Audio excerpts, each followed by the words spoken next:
smack their foreheads all the time and have pump knots all over their forehead.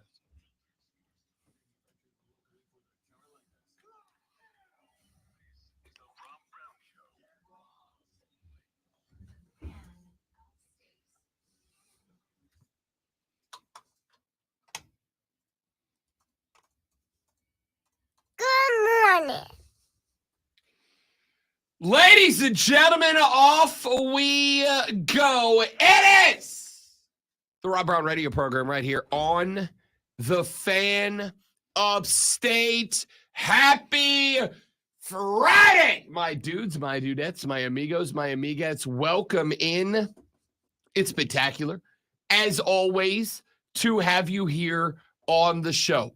4 hours of sports talk entertainment begins now. My name is Rob Brown.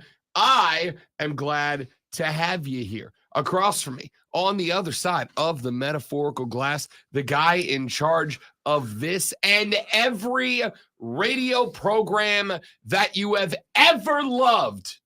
One-timer, all-timer, doesn't matter. The great one was in charge. Lonzo in charge of the broadcast today. What up, Zoe? Okie dokie. He's a man of the people. It's Friday. It's wonderful. It's beautiful outside. I know we can't see, but I know it's beautiful out there. It's just it's a good day. Good day. Good sports weekend upcoming. The Gamecocks hosting Arkansas on the baseball diamond. That's the number 2 team in the country. They were number 1 up until this week, until A&M went on a tear. Arkansas, very, very good, also beatable. We'll talk some college baseball later on in the show.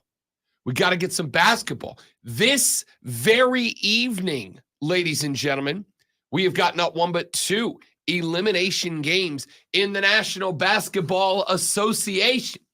We open it up with the Chi-Town Bulls. Chicago, a team that nobody thought was going to be here, not only has a chance against Miami, but the Heat are going to be without Jimmy Buckets today. That MCL did turn out to be sprained, meaning he is out, quote, several weeks. If you're a Chicago Bulls fan, da Bulls, you've got to be optimistic about your chances. We'll talk about the Eastern Conference play-in game. That one's at 7 o'clock. At 9:30 this evening, our New Orleans Pelicans at home taking on the now 1.5-point favorite Sacramento Kings. And the Pellies will have to do it without one of their stars, as the Big Z, Zion Williamson, is out. He's got a hamstring injury. Do not know the timetable on his return, but it is not, today. So the Pellies will be leaning on CJ and BI and the boys to try to stay alive and buy some time for Zion to get back. We'll talk about that game later on in the radio broadcast. We will get into a little bit of hacky because the NHL's regular season came to its conclusion last night, and the playoffs start tomorrow. Your Carolina Hurricanes getting the New York Islanders in round number 1 of the Stanley Cup playoffs. We're going to break that series down later on in the radio show. We'll talk a little bit about what the Canes need to do if they want to get by the Islanders in round number 1 and make another Stanley Cup run. We got some hacky coming up later on in the show. All of that and more coming up. Before we get to any of that, I have, we yesterday had a conversation to open this show. We had a conversation yesterday about the movie Dirty Dancing. I know it was a very long time ago, but the conversation went that despite the aura of the movie, Baby's dad was the only good person in the movie. Baby was an idiot. Johnny was a creep. The mom who was like, just let her have her fun. No. It's bad parenting. The dad was the only one, yet he's very frequently viewed as the villain of the film.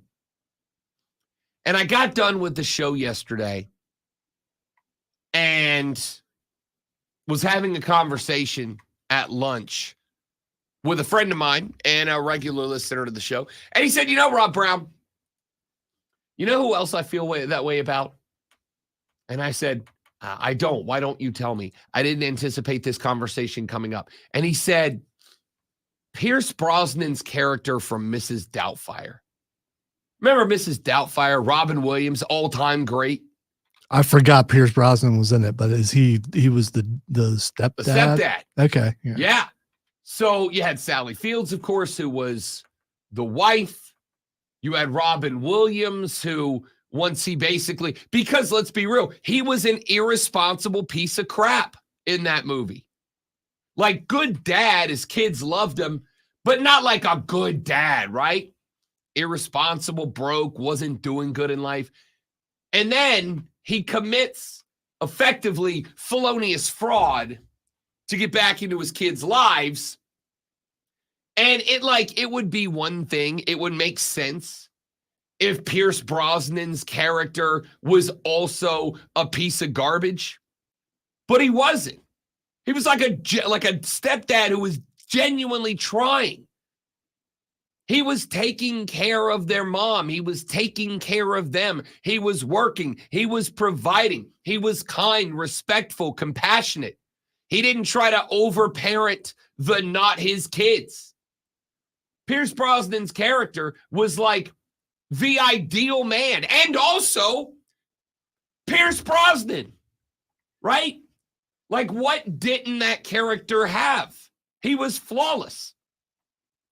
He wanted to be a phenomenal partner and a supportive stepfather.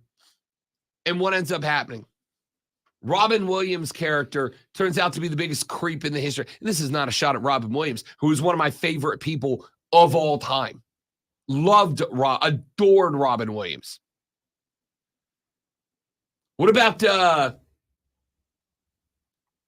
Benny from Rent?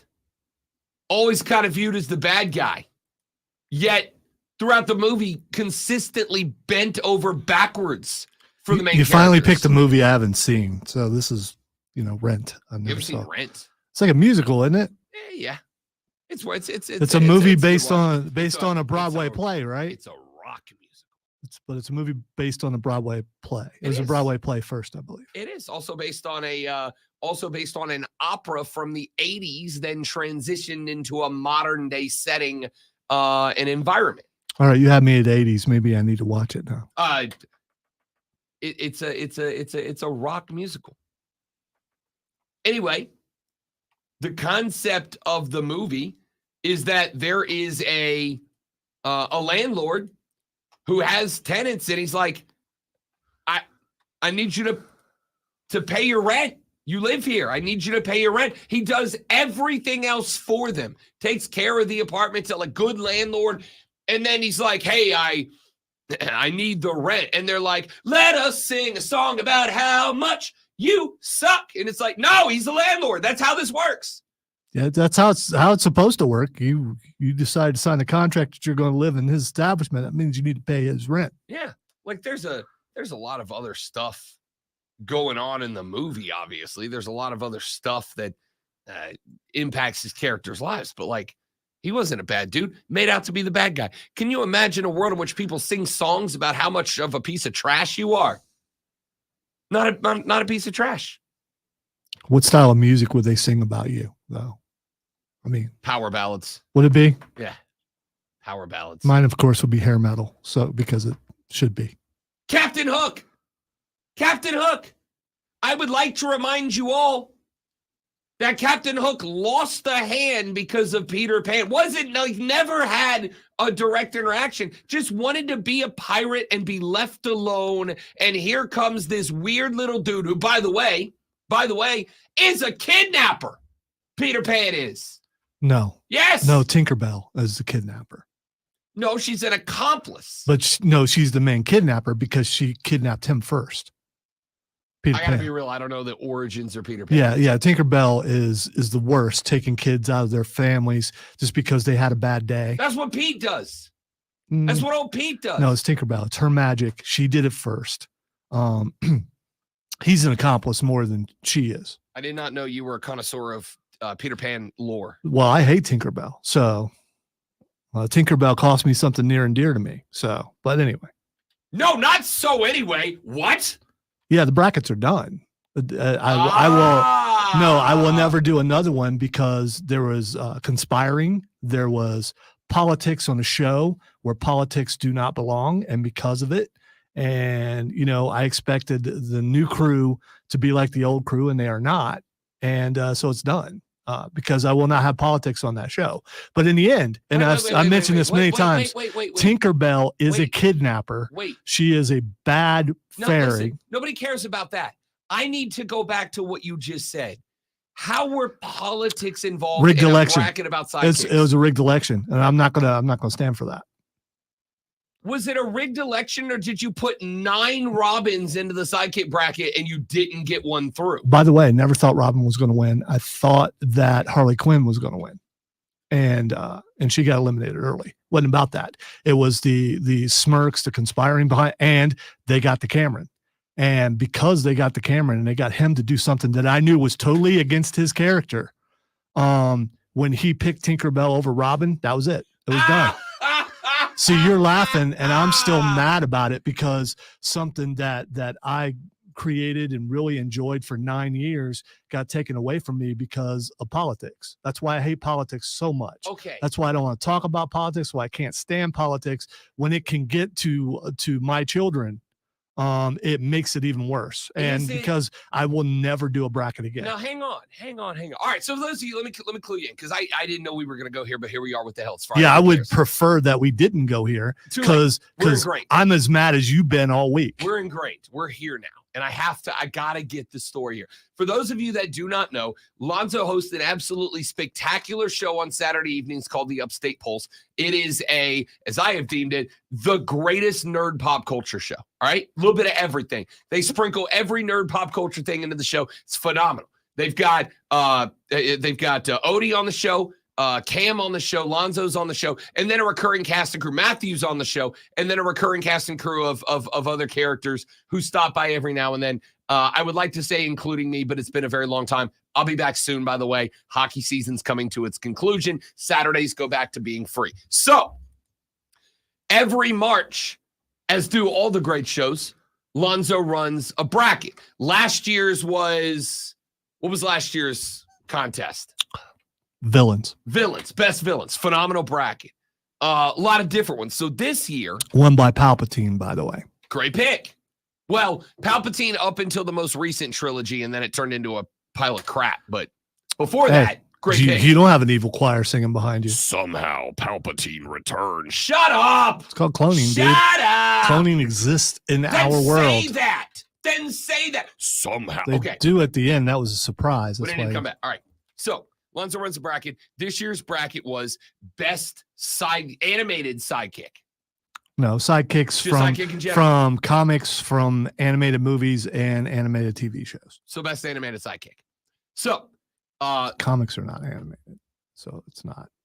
They are by definite? Well, does animated mean moving? Yes. I guess it does. You're right. Okay, yeah. I take it back. Look, I'm animated. Best illustrated sidekick. So Lonzo shows me the bracket.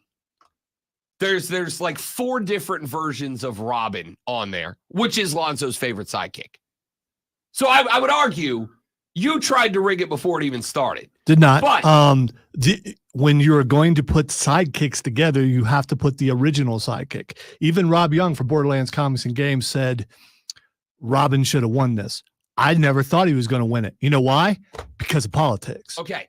Because everyone knew he was my favorite. Started a couple years ago, people started going, you know what? I'm not going to vote for the guy who I think should win. I'm going to vote for the person that makes that person mad. Maybe that's politics. Maybe it's not about you. Maybe, as I told you before the first vote came in, Robin is not America's favorite sidekick. He's yours. He keeps going back to this, but it has nothing to do with Robin. It has nothing to do with I know Robin. you're making It has to about do. you. Look at the expression on Rob's face. He thinks it's hilarious, and this hurts me really bad. I don't want to talk about it. It puts me in a bad mood, and I don't want to have nothing to do with it ever again. We're standing in line at Comic-Con. It was brought up, and that ruined the rest of my day. This really, really bothered me. It's not a bit. It's not a thing. When you cannot honestly look at a matchup and vote who should win and instead go, okay, this is going to make that person mad. That's politics. That's and I don't want that. That takes the fun out of Did something they that was. say that's what they're doing, or is this a you think that's what they were doing? Genuine question. Because to me, and I told you, like before I knew any of those things going on, you're showing matchups, and I'm like, yo, Tinkerbell's going to steamroll this bracket. When it came down to the end, which it ended up being a tiebreaker, but when it came down to the end, and someone didn't go with the crowd, it was said on those airwaves, "You betrayed me." Not by me, which means a coup was in the process, and the coup worked. It did, but they didn't get what they thought they were going to get. They got the end of it. So who was the nefarious mastermind? Some guy who's not from here. All right. Things backfire sometimes when you think something, oh yeah, we did it, we got them. And, but when integrity is ruined, whatever degree of integrity you think something is, then it's no longer fun. And it's just about who can I hurt? And that's supposed to be a place where that doesn't exist. So that we are clear though, I did call the winner. You unleashed. Good for, and as you're going to let Tinkerbell in this thing? No. Perfect. You guys into this thing. This is the worst bracket we ever did. I have pride in every other one. My guy never won in any of the years that we did it. Despite how Rob is trying to paint a picture, the person I wanted to win never won. Wasn't about that, but I could look at the person who won and go, yeah, I see why they won. This one was all about politics. It was all about behind the back little things. It was jabs. And when it becomes that, then it's no longer, it's supposed to be an equal room as much as it can be, where you can go in and have fun and not have to worry about all that stuff. And now it's not. I still feel like, and multiple people told you when you had us fill out first round, multiple people told you, I don't think you understand what Tink was to an entire generation of American men about my age. Tinkerbell was the Marilyn Monroe of kids born in the mid to early 80s. And by the way, I don't blame the guy from another country. He's just doing what he thinks is funny. But other people should not have went along with it. Ooh, dissension in the ranks. That's what politics are. That's what horrible politics, and that's why I hate politics. All right, we got a lot of stuff to get to, including, and this may actually shock you, sports. I hope so. Actual sports to get to. I'm in lockstep with Ray right now. Let's go. Well, I was not ready for that. When we come back, we have got some college football to get to, but I want to get to this NFL story because there has been a developing drama taking place around the not hiring of Bill Belichick. And I know that a lot of y'all don't care, but I got to talk about it anyway. It's coming up next on the Rob Brown Show in the Fan Upstate.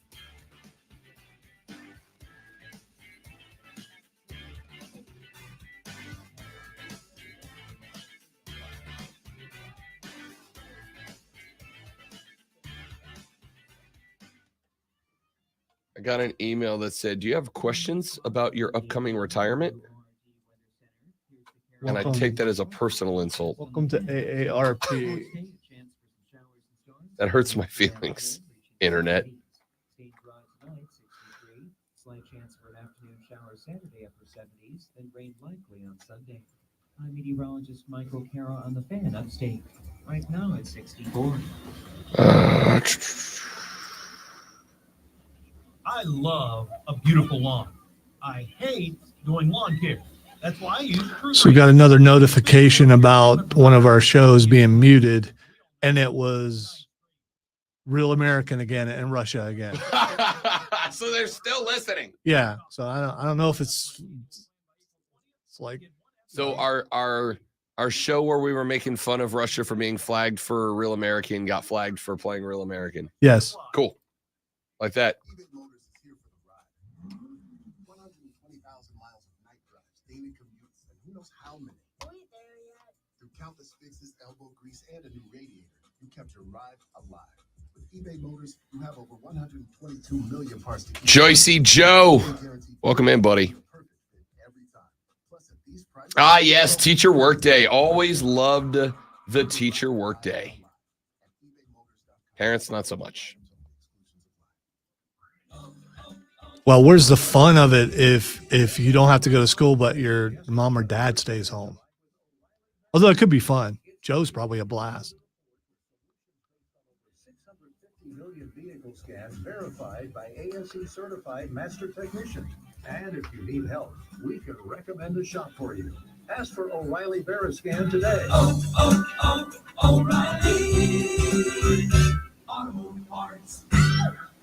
Family Talk with Straight Talk. You give and you give. It's time to get with Straight Talk Wireless. You get a reliable 5G network and unlimited data, and you get to choose who joins your family plan starting as low as $25 a line. Does it have to be family? It can be family, or people who like.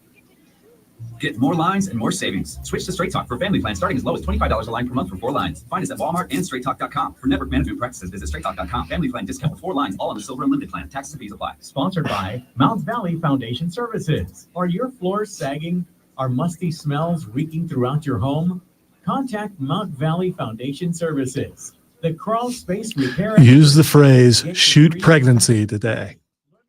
What? Talking about Ruby Soho. Mhm. Is it a work or is it a shoot? The same thing I said. Other people are saying that. One of our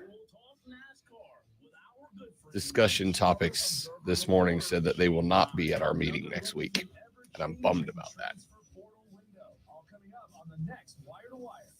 Oh, because he has a day job.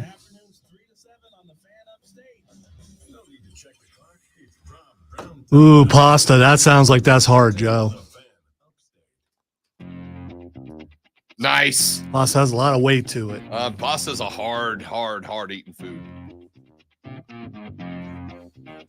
So there was a story going around after Bill Belichick was effectively kicked out of the New England Patriots because after Tom Brady left, after the GOAT departed for greener pastures, it got bad, and it got bad pretty quick.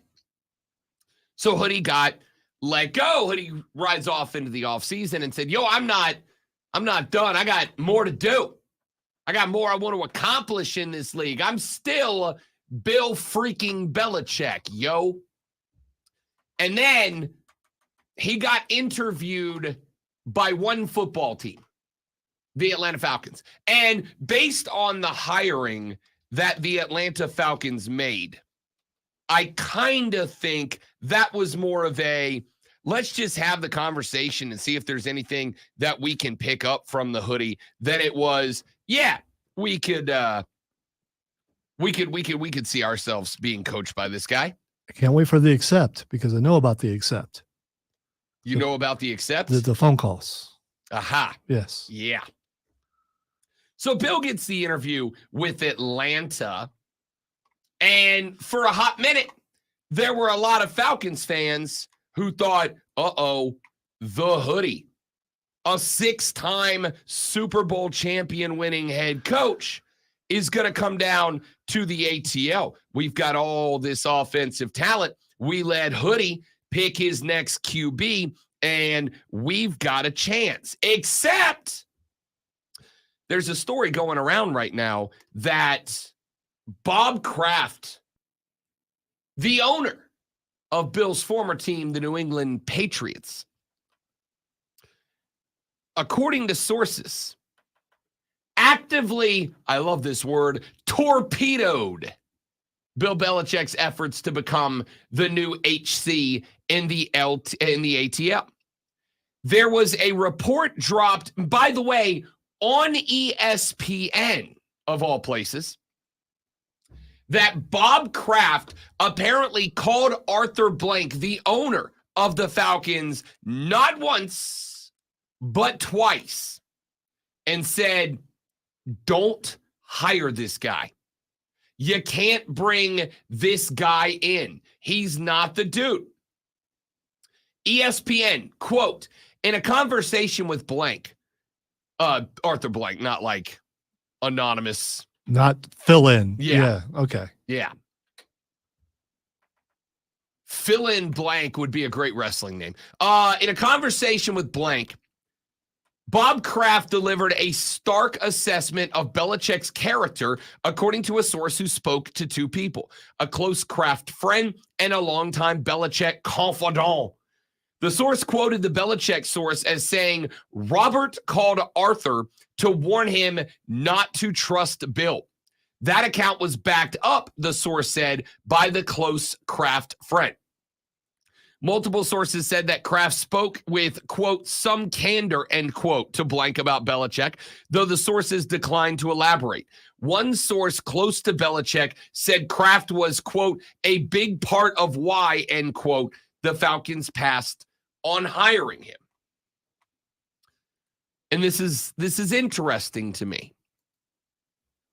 It is interesting to me for a couple of reasons. Number one, when Hoodie got canned by New England and there was a mad scramble on around the league, who is going to get the Hoodie? Who is going to benefit from Belichick coming in? Who is going to be the team bet? And I stepped on this very show, on that very microphone, and said, yo, he's not getting the job. He's not coming back. This shouldn't be a shock to anybody.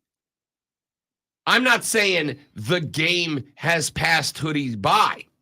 I'm saying Hoodie's got 6 rings because of Brady, not the other way around. If there was a team that thought, yeah, they got 6 rings because of Hoodie, Hoodie would have been employed like before he got home from being fired, right? Somebody, the second that news dropped, before Hoodie got up at that awkward press conference and said, yo, I appreciate my time here. I had a great time. I gotta go. Before everybody lied and said this is a mutual parting of ways. See, Hoodie would have had a job already. Halfway through the Super Bowl run, Belichick could have went anywhere. Sure. So you believe that all of this was Tom Brady, none of this was him? Yes. Yes, I do. I do. Let me tell you. Okay, can you prove that? Yeah, Brady immediately won a Super Bowl somewhere else under somebody else, and Belichick sucked after he left. That's not proof. It's as good as you're going to get. It's still not proof, though. It's as good. It is, as far as I'm concerned, more than coincidental evidence, more than circumstantial evidence. Brady left, went to a defensive-minded team with a defensive-minded offense or a defensive-minded head coach and immediately won a Super Bowl. Belichick didn't win a damn thing after Brady left. In fact, Belichick did the opposite. He watched everybody else in the division get better before him. You know what? Brady did win 1 Super Bowl, and then he won probably about as many games as Belichick did after that. I mean, if it's all about Brady, then he should have won the championship every single year when he left Belichick. Yeah, no, that's not how that works. Really? Yeah, no, that's why winning 7 is a football miracle. Okay, all right. That's why Brady. Okay, that's why Brady's a football guy. So if it was all about Brady, why didn't they win the championship every year? Why did they barely win like 7 or 8 games? Because the rest of the team stank after as many people left. When he went there, they built the team for him. It is not. No. Oh, absolutely. They did not. What? They didn't do a damn thing when he got there. They gave him Goodwin and Evans, the same guys that were there. They brought in 1 running back to help him, and they had a defensive head coach. They didn't do a damn thing to build that team for Tom Brady. Okay. All right. What'd they do to build it for Tom Brady? All right. It was ready-made for him when he got there. Everything he wanted, including the offense he wanted. So it wasn't about you learn our offense. It was the Brady offense. Right. Okay. Right. So Which is exactly what it was in New England, which is why Belichick is not the guy. But I'll tell you what Belichick did very well. I can knock this down for you. Belichick did one thing very well. He walked into that locker room, he ran a dictatorship, and he said, whatever Tommy touchdowns wants, Tommy touchdown gets. And that was a fun. When you have a Tom Brady, I promise you, Andy Reid means more to the Chiefs than Hoodie ever meant to the Patriots. But definitively. Does that mean Patrick Mahomes wouldn't succeed without Andy Reid? Hell no. That guy would be successful anywhere he goes. He's a football god. It's a different level of guy. But what I'm saying is Hoodie ran a dictatorship. And I frankly would not be shocked if Hoodie was doing stuff behind the scenes to make sure that team was in his name, image, and likeness in every single way, shape, and form that Bob Kraft wasn't a big fan of, which is why he would have made these phone calls. I would not be shocked. And again, I don't have any evidence that this did happen, but it would not shock me if you found out that Hoodie was off trying to be a power broker on his own. And if you're an owner and you got a head coach who is not going through a GM, not going through a head coach or through a team president, team ownership, he's just doing his own thing and making moves without making sure the administration and the management is with him, which would not shock me about about Belichick. It wouldn't shock me that an owner would call another owner. Because remember, and I think this is what blows my mind. Guys, these owners, they're all buddies with each other, all right? Like in our head, we like to all pretend that, my team's owner would not have a close personal relationship with the owner of my right. Yeah, they would. They're all in it together. Rising tide lifts all boats.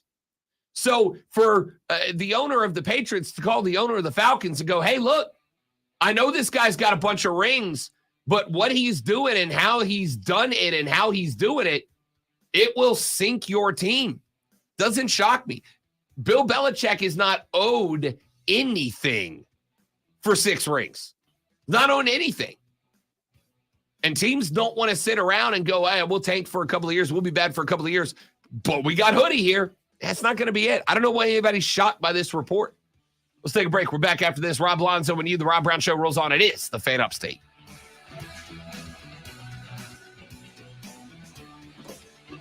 Hey, dude, come on, because it ain't working.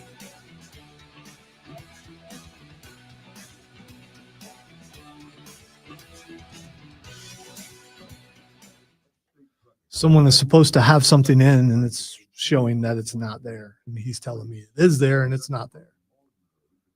That big black X to me means that there's nothing there. So. Usually big X's. Yeah. It's just so because of that, this break is probably going to be short. So just letting you know, short a minute. Yes. So you got like a minute and a half.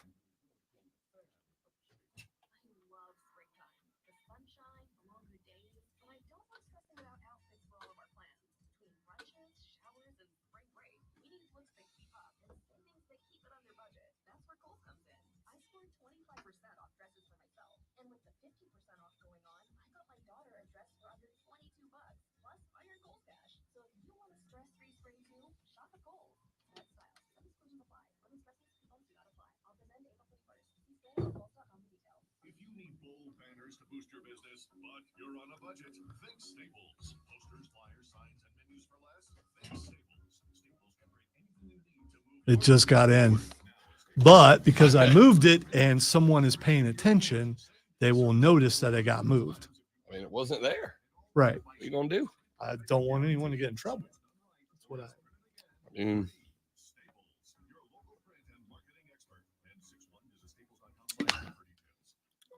Looking out for my team, dude. I get it.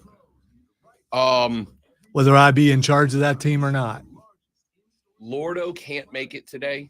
So Mark Benetti, the new voice of the Swamp Rabbits, is going to be with us at 8.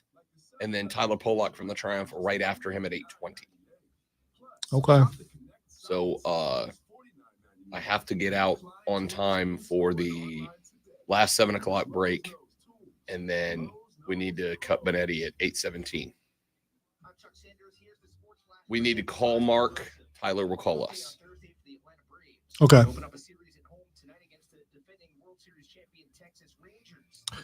Don't want to talk about it, Trey, because it doesn't exist anymore. So I don't have to worry about it.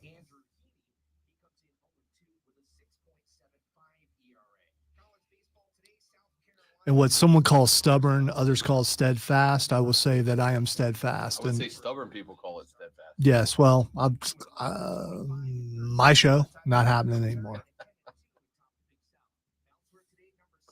Who knows? May not be my show by the time that rolls back around. It's possible.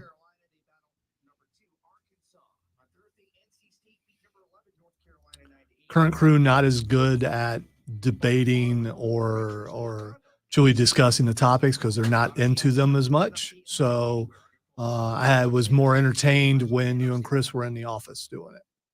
It's not their fault. It's just not their thing. I need to adjust what I do to who I have. And that's a me thing, hanging on to the past. And sometimes you move on, you find stuff that does work with the new people, which we did like a couple weeks ago when we did Nerd That Tune. I have to adjust and get Nerd over it, that tune. which was a killer bit. Busy show lined up for you today. Coming up at 8 a.m., we'll be joined by Mark Benetti, the voice of the Greenville Swamp Rabbits, as the Rabbits open the ECHL playoffs on Sunday afternoon. Game 1 against the Orlando Solar Bears. Solar Bears. They're polar bears because hockey, but they live in Florida, the Sunshine State, so they are Solar Bears. Get it? It's a good name. How come I feel like I'm in other guys? FBI, we're both, female, but I thought it was funny. I love that movie. Yeah, it was a great movie. I love that movie. Solar Bears is a great Solar name. Bears is a great It name. really is. So you've got the Greenville Swamp Rabbits versus the Orlando Solar Bears, the first round of the ECHL playoffs. That game will go game 1, 3 p.m. on Sunday, right here in the Ville. Game 2 will be Monday night right here in the Ville. Games 3, 4, and 5 will be during the week in Orlando. And then, if necessary, game 6 and 7 will be back here in the GVL. Yeah. Those will be next weekend. So we'll talk to Mark Benetti, the voice of the Greenville Swamp Rabbits, coming up at 8 a.m. At 8:20, right out of that, we roll into a little footy as longtime Greenville Triumph veteran Tyler Polak will join us here on the show. Unfortunately, the Triumph bounced from the Lamar Hunt U.S. Open Cup tournament. They gave a valiant effort on the road against USL Champions League side this weekend. But Monday night came up just shy in their efforts on the road. A 3-1 defeat. Scored in stoppage time to bring it within 1, but then Louisville answered right back. However, the USL Cup is just about set to start, as is the resumption of the USL League One regular season. So we'll talk with Tyler Polak coming up at about 8:20 this morning, before the Triumph get back in action on the road this weekend. We'll talk some footy with Tyler Polak and some hockey with Mark Benetti of the Swamp Rabbits coming up this morning at 8 o'clock and 8:20 in back-to-back segments. Yesterday, we talked a little bit about viewership, television ratings. It was in regard to Caitlin Clark. Of course, a lot of folks up in arms. Caitlin Clark going to be making $76,000 of base salary in her first year as a WNBA player. And obviously a lot of folks are saying, that's it? That seems not okay. That seems like not enough money. And we had the conversation about, hey, there's nuance to this discussion. On one hand, the NBA has to give $16-ish million annually to the WNBA just to pay operating expenses. It can't float its own boat. So as much as you would love to pay the players more, They got to get money from the NBA to supplement their expenses. On the flip side, Caitlin Clark has already generated well north of $76,000 worth of exposure for this league, without a doubt. Whether or not they tuned in specifically for her, 2.5 million people at any given moment during the WNBA draft this week tuned in. That shattered the previous record by about 2 million people. There was around 600,000 that tuned in 2004 to watch Diana Taurasi get drafted. Now, there's been a lot of great players that have entered the league. I would make the argument, and this might just be because Diana Taurasi was the name when I was first getting in tune with that league.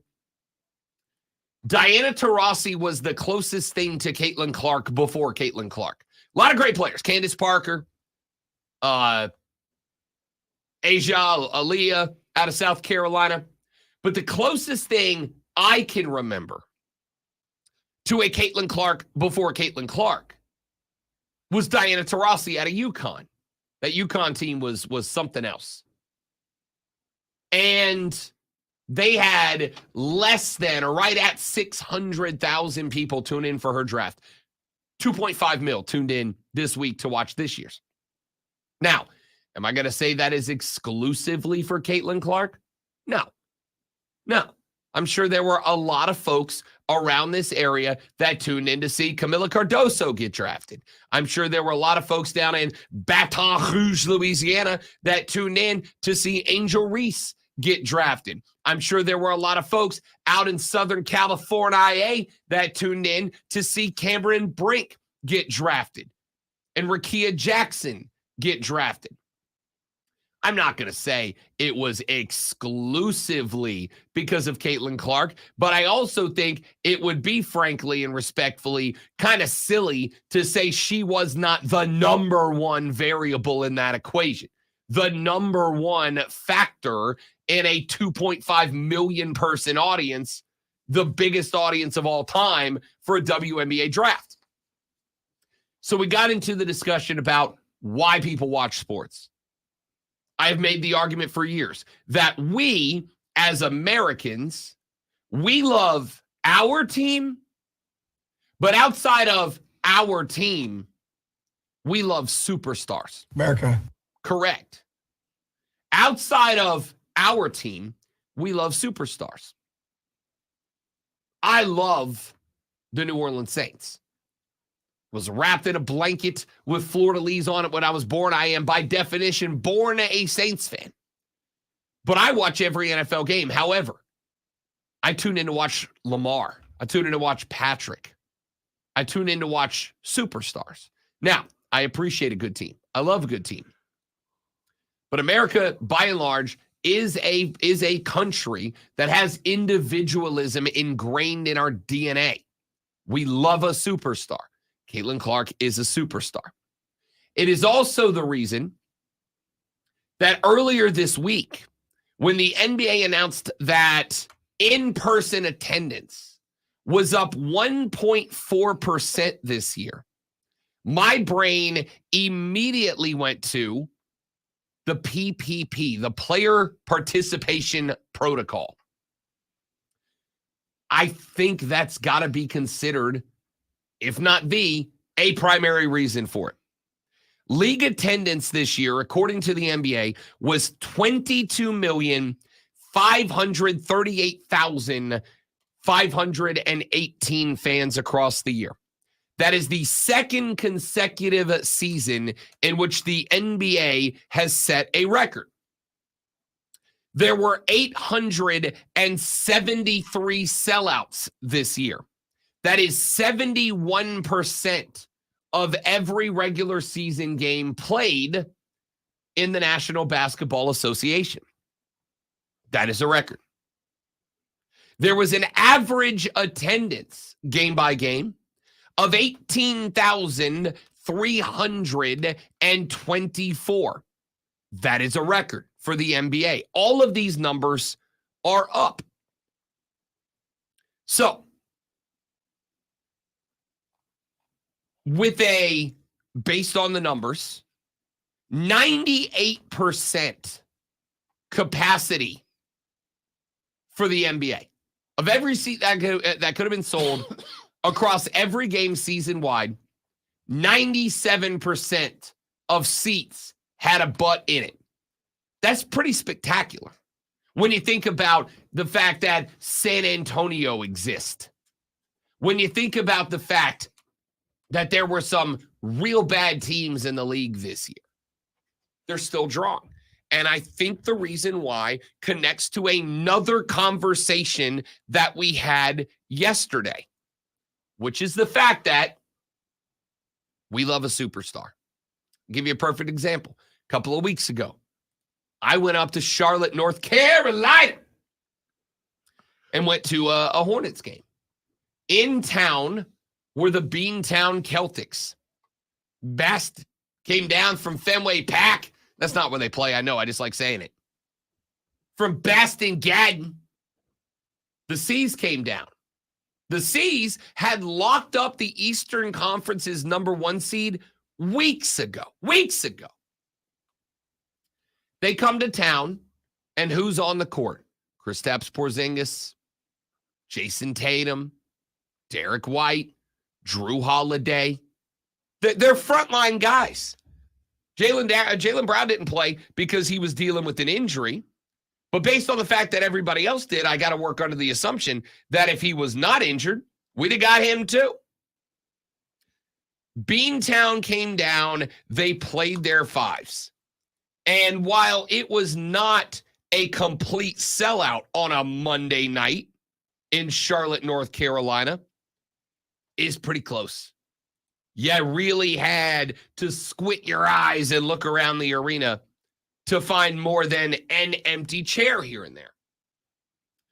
This was a Hornets team that won 21 games. This wasn't a team that was squaring off with Boston and a win got them into the playoffs. This wasn't a team that's like full of studs. They had Brandon Miller playing that night. LaMelo Ball was out. Like the list of studs, like must-see players for Charlotte that night was effectively Brandon Miller. That's the only guy that I was like, yeah, I'm really excited to see this guy play for that team. I was more excited to see Boston play in person because there's something cool, and Boston is as favored as anybody to win an NBA title, about saying, I got to see that team play. And then they went on to win a championship, and I got to see him in person. There's something cool about that. So I looked around that arena on a Monday night after the Seas had locked up the 1 seed weeks ago, and the Hornets had been eliminated from playoff contention weeks ago. And I thought, it's a pretty good crowd. It's a pretty good crowd for a Monday. It's pretty good. Why? Why was it good? Because Jason Tatum was playing, because Derek White was playing, because Kristaps Porzingis was playing, because Brandon Miller was playing, because Drew Holiday was playing, because the stars of this league were out there playing. That, to me, that clicked into my brain that night. Like, that felt like a gimme, obviously. If Boston had rolled up into town, and by the way, the arena that night was probably 40% Boston fans, like a good 40% green. It was very loud when a thing happened for Boston. Very loud when a thing happened for Boston. But it doesn't matter whose butts are in the seats. It matters that butts are in the seats. And in this case, the butts were very much in the seats, for sure. The PPP worked this year. But here's the question, because I saw this right up earlier. You've got Zion Williamson out tonight. You got Jimmy Buckets out tonight. You've got playoff teams around the NBA that are missing guys. Giannis Antetokounmpo is out probably 2 games against the Pacers. The Pacers can genuinely win that series, especially if they can win it if Giannis plays. If Giannis misses 2 or 3 games, they might be a favorite to win that series because Dame can't do it by himself, and Doc Rivers has done less with better teams in his past. The PPP is good for fans. I think it's fair to ask if it's good for players. I think it's fair to ask if it's good for players the same reason, the same way that I can say the pitch clock in baseball is good for fans. It is cut 20 plus minutes off of games without getting rid of any action. Right? It's not like they took something out of the game. Yeah, games would be faster if it was, 2 strikes and you're out. They didn't change the game. Then they said, we got to go faster. It's been good for fans. Because what you took out of the game was primarily standing around. Now, they're not just standing around doing nothing. I think you got to know ball to understand what the pitch clock took away. It's the psychological warfare between pitcher and batter. The one spot on a baseball field where it is individual versus individual, and that matters. But for the fans, it was good. However, it is now fair to ask if it's bad for the players because, as we talked about earlier this week, at the beginning of this week, we were able to talk about 8 different all-star pitchers who were missing time due to arm injuries. 8 all-stars. That's just the all-stars. At the beginning of this week, across the entire Major League Baseball multiverse, there were 3 pitchers that had won a Cy Young that were active. 3. In all of baseball, 3 Cy Young Award winners that were active across Major League Baseball. And when you combine the pitch clock with taking away the sticky stuff after years of allowing pitchers to use it, you've got players and you've got the Players Association, I think, justifiably and fairly asking, is this really good for baseball? Is 20 minutes shorter of games worth the number of injuries that pitchers are racking up? But there are other variables to it, for sure.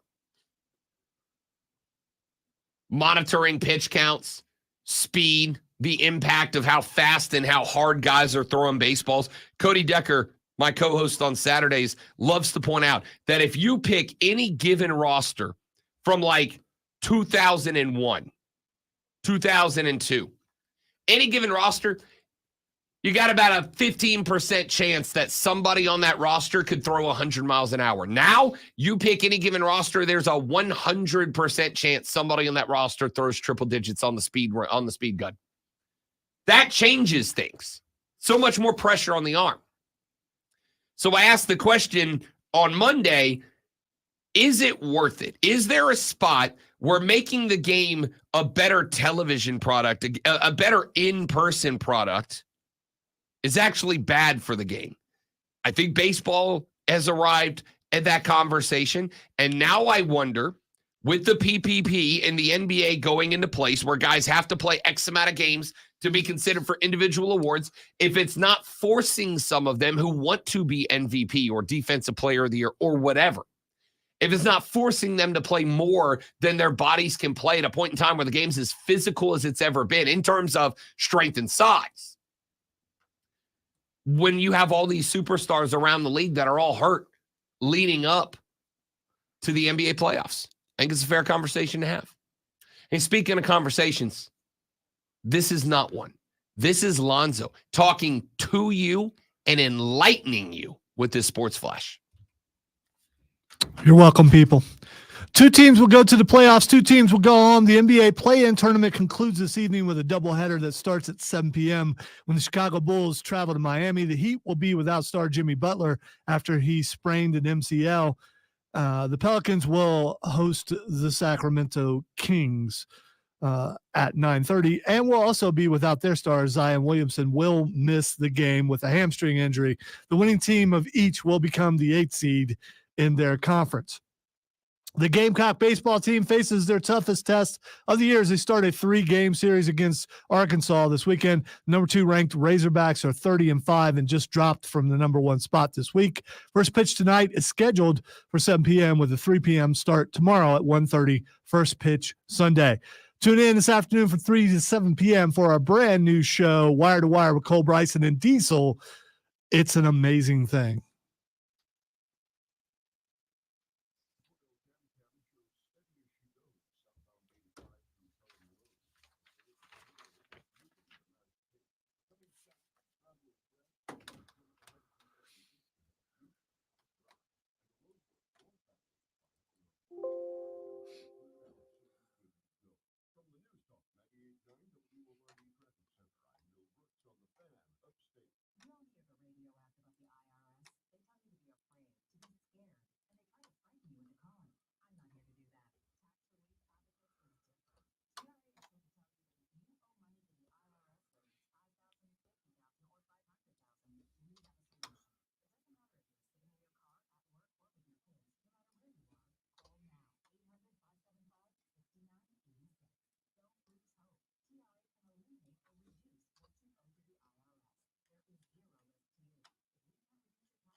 Good is unacceptable. Great is expected.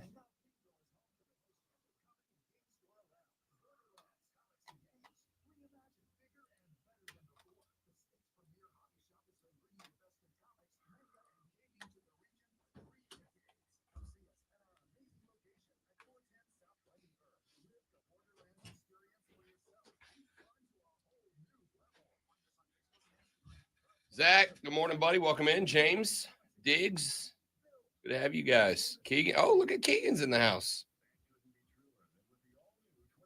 Secret double album from our Queen T Swizzy. I know Lonzo's in a hurry to finish the show, so y'all can have a listen party.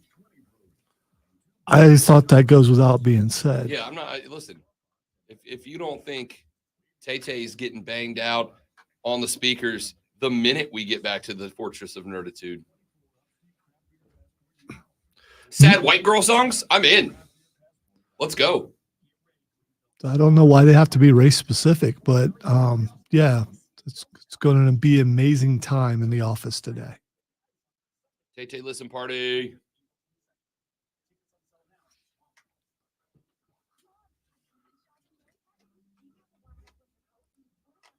Oh, this is bad. Wow, I mean, you're throwing it a foot. It's under the table. Okay, but it's still a foot away. It's not. It's not under the table. It's under. Part of it is, not all of it. I can't go from this angle. I think I got to roll it off the edge. Tiger Woods, y'all. I don't know why you doubted yourself. I knew you were going to make it. I didn't. Go, Gadget, go. Do. I found a 80s and 90s cartoon playlist on Spotify yesterday. Cool. I spent a lot of time listening to it.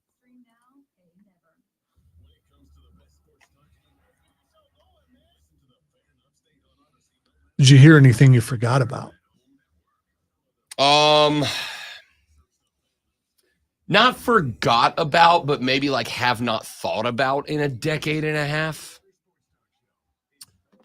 Hilariously, you brought the Fraggle Rock theme song into my life last week. That was on it. The Captain Planet theme was on it. Power is yours. Your powers combined. I am Captain Planet. The theme song from Doug was on it. That got stuck in my head for about 30 minutes. Never watched an episode of Never Doug. watched Doug? No. Love Doug. Dude, I was way old when Doug came out. So I might have been 40. Not that cartoons have an age limit. It's just my kids were older too. I don't think they ever got into that. But I could be wrong.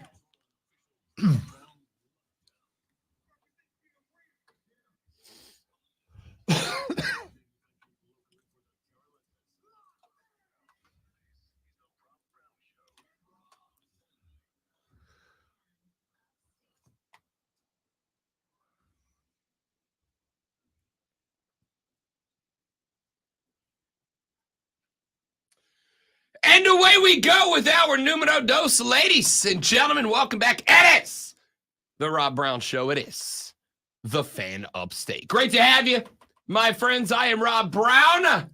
On the other side of the metaphorical glass this AM, the guy in charge of this and every radio program everywhere on planet Earth. That's good. The bad ones, nothing to do with him. Maybe they should learn. The great Malonzo in charge on the ones and twos today. We want you to be a part of the radio show today. It's true. It's damn true. Get at us on the Renewal by Anderson to the Carolinas fan phone at 844-FAN, F-O-N-E, 844-326-3663. You can text us. The text line is open and ready for you at 71307, 71307. Start your text with FAN, F-A-N, FAN, F-A-N, and we'll read them on the air. Here's a question that pertains to a conversation that we had yesterday on the show, that pertains to what we talked about this morning on the show back at the beginning of hour number 1. It is peak off-season radio. I don't care. You know, everybody asks who's your goat of this or who's your favorite that, and that's all well and good. Who's the biggest villain in sports? Who's the guy you hated the most? Genuine curiosity. We talked about villains and bad I think guys. it's obvious for me. Yeah, no, we know. It's obviously Tommy Touchdowns. Without a doubt. There's no other guy that Lonzo turns full Colonel Grudge into over faster than Tommy Touchdowns. John Elway may be a close second. You've dogged Elway. You've dogged Marino a lot as well. He never won anything. I mean, he won a But lot. I don't dislike him. He just never won anything. He was all right in that Pet Detective movie.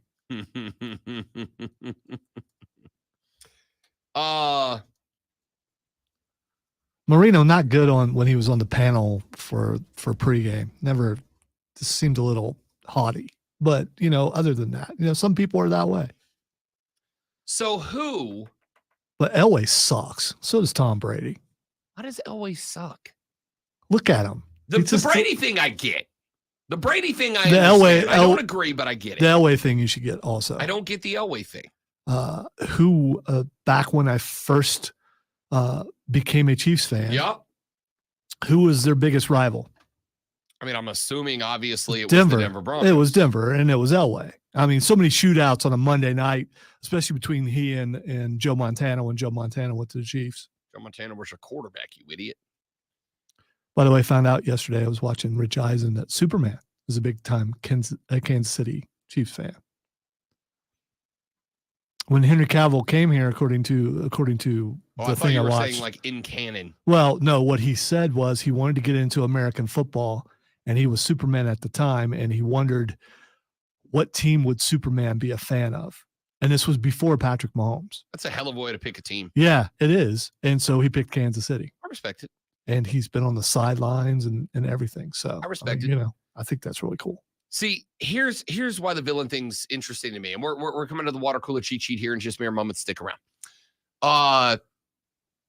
There are guys that were the face of rivals. I still have another one, John Starks. Man, could not stand that guy. John Starks. What a punk John Starks was. What a name for you to pull out of left field. I wanted to go with something non-football. I hated that guy. Man, little, oh, so annoying. Why?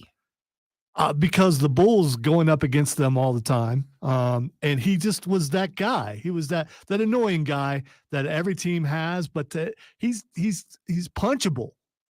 Is he not punchable? You're talking about bad guys in sports. Some of them are just punchable. Okay. I mean, look, whatever your reason is. John Starks was retired before I graduated high school. So, like, I knew of him, but he was overshadowed his entire career. Remember when people absolutely hated Matthew Dellavedova? Yes. It's the same sort of thing. Okay. It's All right. it's that kind of pesky, shorter guy, just always Shorter guy. He was 6'5". Yeah. Well, anyway, which is shorter to some people. I mean, in the NBA. Yeah. I mean, so villains in sports. And the reason I'm intrigued by this primarily and I've never thought about this, at least as it pertains to Lonzo's hatred of one John Elway. There's a lot of guys that played for rivals of mine that I hated them when they were players, but also like very much respected them, very much liked them. nah. Luke Kuechly destroyed my Saints for years. Luke Kuechly devastated my Saints. Kuechly in his prime destroyed everybody. That's true. Arguably one of the greatest linebackers of all time who didn't know how to slow down. That's why he's no longer playing. Luke Kuechly, as a player, but you consider him a villain? I mean, to me, yeah, to me, it is subjective because he seems like one of the coolest, nicest guys out there. for sure. Not on the field, obviously. Destroyed my team for a number of years, and even though he did that, couldn't help but like the guy. Couldn't help but like him. There was a villain in sports that played for the Carolina Panthers for Rob Brown growing up. It doesn't take much to guess who the hell I'm talking about. Hot as fish grease, bro. I was gonna say another short guy. Yeah, Old Steve Smith. Steve Smith broke the nose of his own teammate. Yeah, not exactly. Yeah, hated that guy. one of the problems that I believe Cam Newton had, because I think he threatened to beat Cam Newton up all the time. So Cam was forcing the ball to him every time he was on the field. I'm pretty sure Steve Smith threatened to beat everybody up. Yeah. Anybody. These hands are rated E for everybody. All right? Zach doesn't know who John Starks is. Look it up, kid. I hated Steve Smith. But here's the thing. Once Steve Smith was no longer a Panther, once he was gone, now I love that dude. Like, I can't get enough Steve Smith in my life. I love that guy. He's phenomenal. His we have Rashad Beer from the Panther Nation podcast on every Thursday. My favorite PNP ever was when Rashad and Dave got to sit down and talk with Steve Smith. I was like, God dang, this guy's entertaining as hell. He's awesome, man. I love this cat. Bill Laimbeer hated him too. I mean, there's this, but everyone hated him. Everybody hated Bill Laimbeer. Yeah. Everybody hated that team as a whole. Could not stand Isaiah Thomas. Just the expression on his face. Just, oh. So who is your favorite bad guy in sports and why? Your favorite villain? Lonzo holds grudges against rivals. I don't know it's necessarily a grudge if you don't like your rival. That's the whole point of rival, you know? What I'm saying is you don't let it go against an individual even after they're out of the game. Even if they move to Detroit. Even if they what to play for the Pistons? Yeah, of course. Obviously. That's what I meant. Yeah. I no longer have to hide that. I don't hide I don't hate my rivals after they leave. Like, once they're not a rival anymore, unless they just were, like Steve Smith is the example. I should still hate Steve Smith. Is it the wrestling mentality? So someone who's a villain can turn babyface when they go somewhere else because they're no longer a villain to your team. I don't know. I should hate Steve Smith. He torched my team regularly. He torched my players regularly. He talked more than the rest of the league combined for years. And yet now, years later, despite still being a Saints fan, I love Steve Smith. I have worked on, and it's come close a couple of times, getting him on this show. I hope we can sooner rather than later. I've almost had him, I think, 3 times, and 3 times something's come up. Just bad luck. I hope we get him on the show. I don't hold a grudge against Steve Smith, despite the fact that he broke me. I will say most of the guys that I consider villains that I don't like, they had villainous qualities. And I think you've got the same thing. Steve Smith had villainous qualities where someone could go, okay, yeah, I see why you don't like that guy. For sure, Steve Smith had villainous qualities. You don't understand the Tom Brady thing, but he's big time villain. See, I don't see him that He's way. a cheater. Yeah, because a good guy breaks his phone when people are about to investigate. I mean, he did a bunch of things that are definitely, if he was in a movie, he would be the villain. He's Adam Banks from the first Mighty Ducks. I don't know why you always go to Mighty Ducks, but I mean that's your go-to. It's a great movie. I'm just thinking Brady definitely high ranking in Hydra. That's my go-to. All right. So who's your greatest bad guy in sports? James said, as an Eagles fan, I'm picking Michael Irvin. James said, Agent 89 probably looked like a villain to Saints fans. Roman Harper found out. Yeah, Roman Harper did have a around find out moment with Steve Smith, for sure. For sure. Texter said, Dorman High class of 97. I have 0 adult friends that went to Spartanburg High. Rivals are rivals. That's from Spartanburg Jay. Jay said, I don't even associate with those people. I don't know. Maybe I'm a half-hearted fan. Maybe I'm a half-ass fan. Like, I have dear friends that are Falcons fans, despite the fact that I despise their football team. Despise it. Hate them. Guitarist in my band for over a decade was a Denver fan. We always had some problems. And that was part. There were other problems, but that was definitely part of it. Maybe I'm just a half-hearted fan.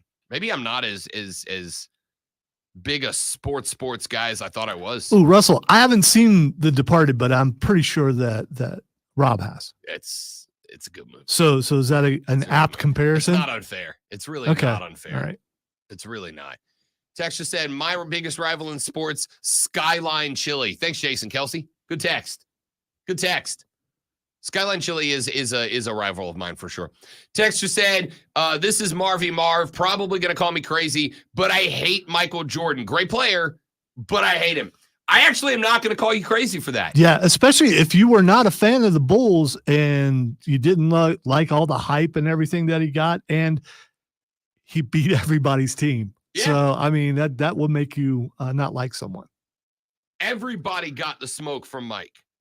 And Mike was definitely a dude with an attitude. On top of that, and I don't mean this any sort of way, but it kind of is what it is.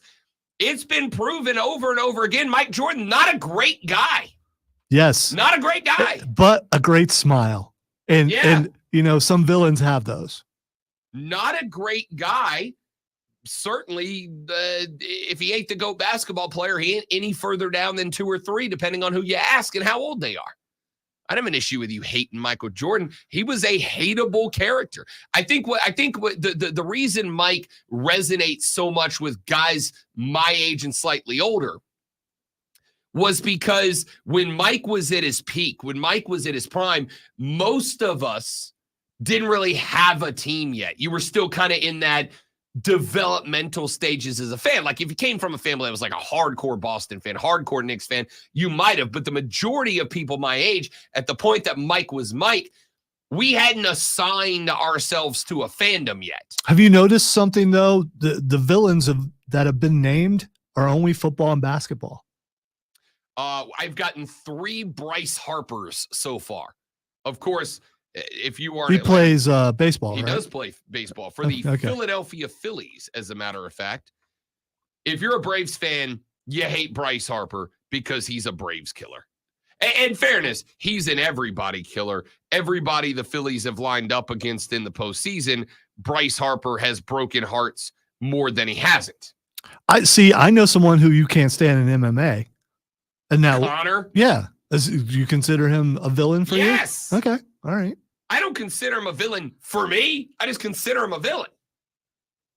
He just is. You punch an old man in a bar, you're a villain. I don't care how great of a showman you are. That was an Irish mafia thing. I'm still saying. Whatever you got to make up in your head to excuse him punching an old man. He punched an Irish mafia guy who just turned and looked at him like, "Is that all you got?" And then went back to his drink. I thought that was the bold move. There was the old man. You know how I know? Unfazed. You know how I know that's not true? Because Conor McGregor is fighting, but not for his life. That's how I know it wasn't an Irish mafia guy. Hey, there are different movements, sects, whatever you want to call within the mafia. Sometimes you need to send a message. A message was sent. He's an old man puncher. All right. He just is. It is what it is. It is what it is. All right. Here's what we're going to do because I said, we're coming to it. Texas said, I like them both, but there's a reason that Denny Hamlin and Michael Jordan are buddies. Holy cow, that is the Yes, you are correct. Denny Hamlin, also a jerk. My favorite thing last year, he wins a race, he gets on the mic, they go, how do you feel right now? And he looks at the crowd and he goes, I feel like I just beat your favorite driver, and then just walks away. That's kind of awesome. I love it. I love it. I can love a villain if they're villains to somebody else. You know what I mean? Like, I get it. I get it. I like that. I'm all in on that smack. That's good stuff. All right, who's your favorite villain in sports? Texter says, I bet Robert Parrish still gets Christmas cards from dozens of retired NBA players for knocking out Bill Laimbeer. The referees hated Laimbeer so much, Parrish didn't even get a tech. Laimbeer is by far the most hated villain. I would say in the NBA, he's in that mix for sure. But also, I hate to say it, he's kind of in that class that, like, it's far enough away now. I bet if I went to the majority of younger NBA fans, they'd have no idea who Bill Laimbeer is. All right, let's take a break. When we come back, I screwed up. What are you going to do? This conversation matters to me. Water cooler cheat sheet next on the Rob Brown Show on the Fan Upstate.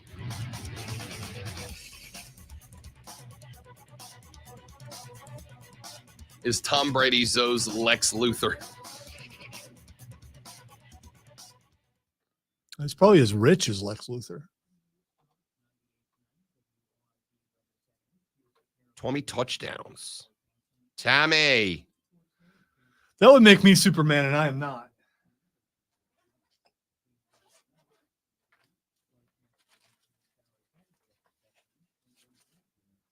Because I'm not supposed to fly. I'm not that naive. Why did you immediately go to Muppet mode?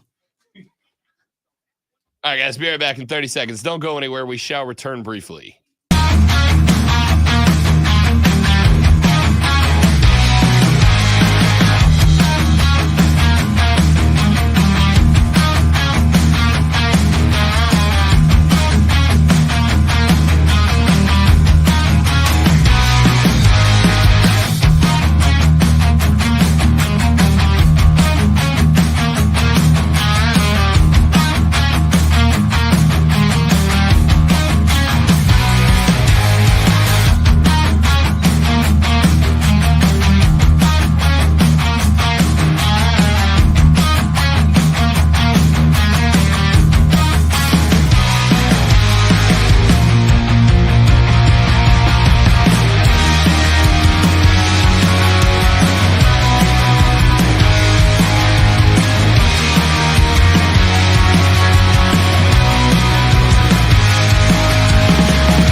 All right, we're back, y'all. Thanks for being here. That's a well-parked vehicle. Like right in the middle. I mean, that was an amazing job. Pretty go, you.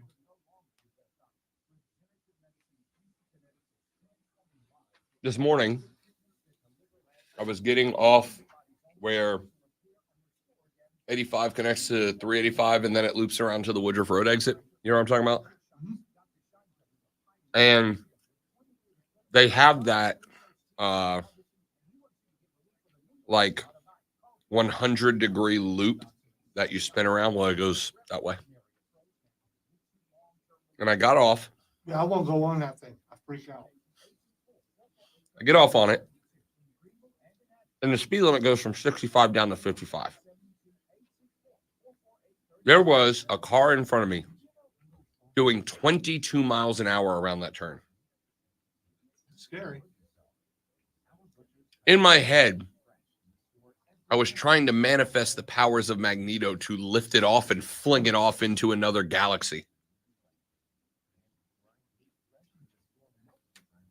And as I get up to it,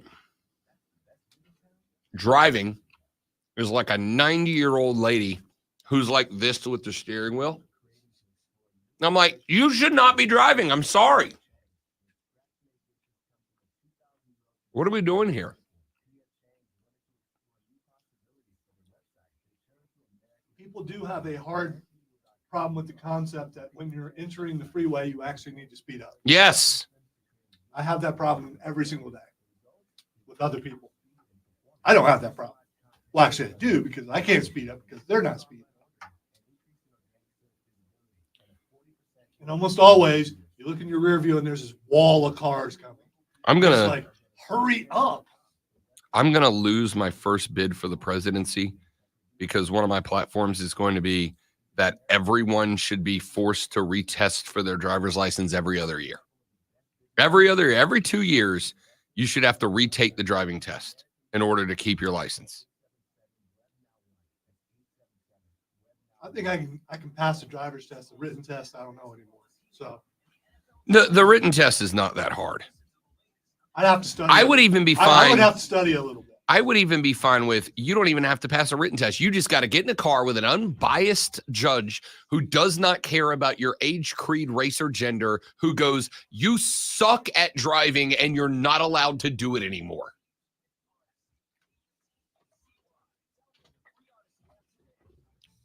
No, Steven. I don't hate Miss Daisy because she's because she's old. I hate her because she's doing 25 miles an hour on the interstate. You don't get to drive anymore. If you are afraid of doing above 30 miles an hour, you don't get to drive places where the speed limit is 35 miles an hour. This is a bad reference because Miss Daisy didn't drive. That's true. But she had hope to drive True. because Miss Daisy knew she wasn't fast enough to get on the freeway. So she had other people drive her around. She was actually smart. I don't think I've ever seen that movie, to be honest with you. Morgan Freeman was the driver. Yeah. I believe it was Jessica Tandy was the old lady. All right. Water cooler cheat sheet here. Uh-huh.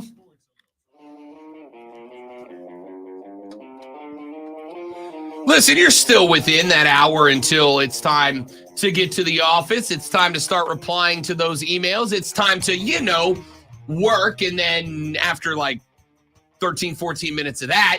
This is for the late people. The people got to work the late today. We moved it for you. Yeah. You're welcome. For those of you that don't go on the clock until 9, this one's for you. And also, who's your biggest villain in sports was a conversation I wanted to have. So when you get to the office and you take your first legally mandated office break, don't let anybody make you feel bad for taking your break. It's the law. All right. Take that break. Walk down that hallway. Go to that water cooler. Set up shop. Talk sports with your coworkers like America's founders intended. And if you're going to do that, you're going to need this.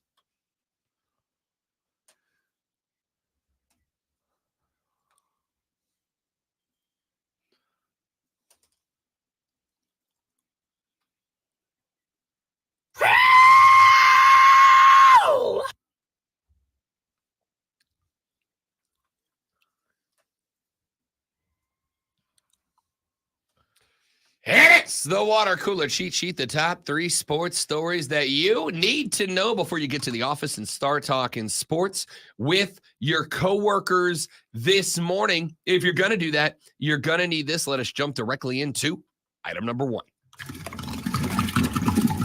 The NBA playoffs begin in earnest tomorrow with round 1 with Orlando at Cleveland, Phoenix at Minnesota, Philly at New York, and LA at Denver. That, of course, would be the New York Knicks and the LA Lakers. But there are still 2 playoff seeds yet TBD. The 8th seed in the East will be decided this evening when Chicago is on the road at Miami. That game will be at 7 p.m. tonight. Miami enters this game as a 1.5-point favorite. The over-under, the lowest of the play-in tournament so far, set at 205.5. A big part of the reason why is because the Miami Heat will be without playoff Jimmy.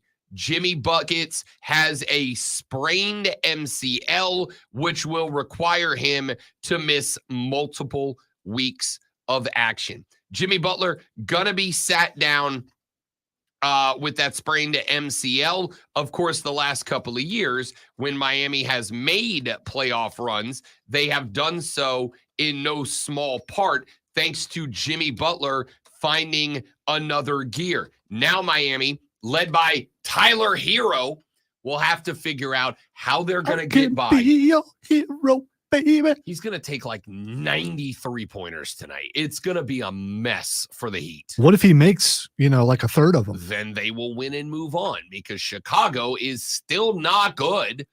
They're just not good, but have the benefit of not catching playoff Jimmy in the playing game. The winner of that game will make their way to the 8th seed, and on Sunday afternoon at 1 o'clock in the afternoon, they will be on the road at the Boston Celtics, the 1 seed in the East, a 1 seed that, as we have mentioned already this morning, was locked up weeks ago by the C's. They are the odds-on favorites to win the East. They are the odds-on favorites to win the NBA title this year. However, Boston's got a history. They've got a reputation. They have got a playoff rep that they've got to beat if they want to get that done. The Western Conference 8th seed is in flux as well, as Sacramento is on the road at New Orleans. No Zion Williamson in this one. He has got a busted up hammy. Now, we do not know the timetable for the return of Zion Williamson. What we do know is he is, of course, unavailable this evening as he recovers from that hamstring issue. So the Pels will go into this game also as a 1.5-point dog to a team that they are 5-0 against in the regular season. But as I pointed out yesterday to the great one, as Steven Tyler once said, it's the same old story, same old song and dance, my friend. We're screwed, we're done, we're toast, we're cooked. B.I. and CJ were just not good last time out. And unless they have a complete and total 180 from a game in which CJ McCollum was averaging 35 over the last 7 and then scored, what was it, 9 on 1 of 9 from the arc?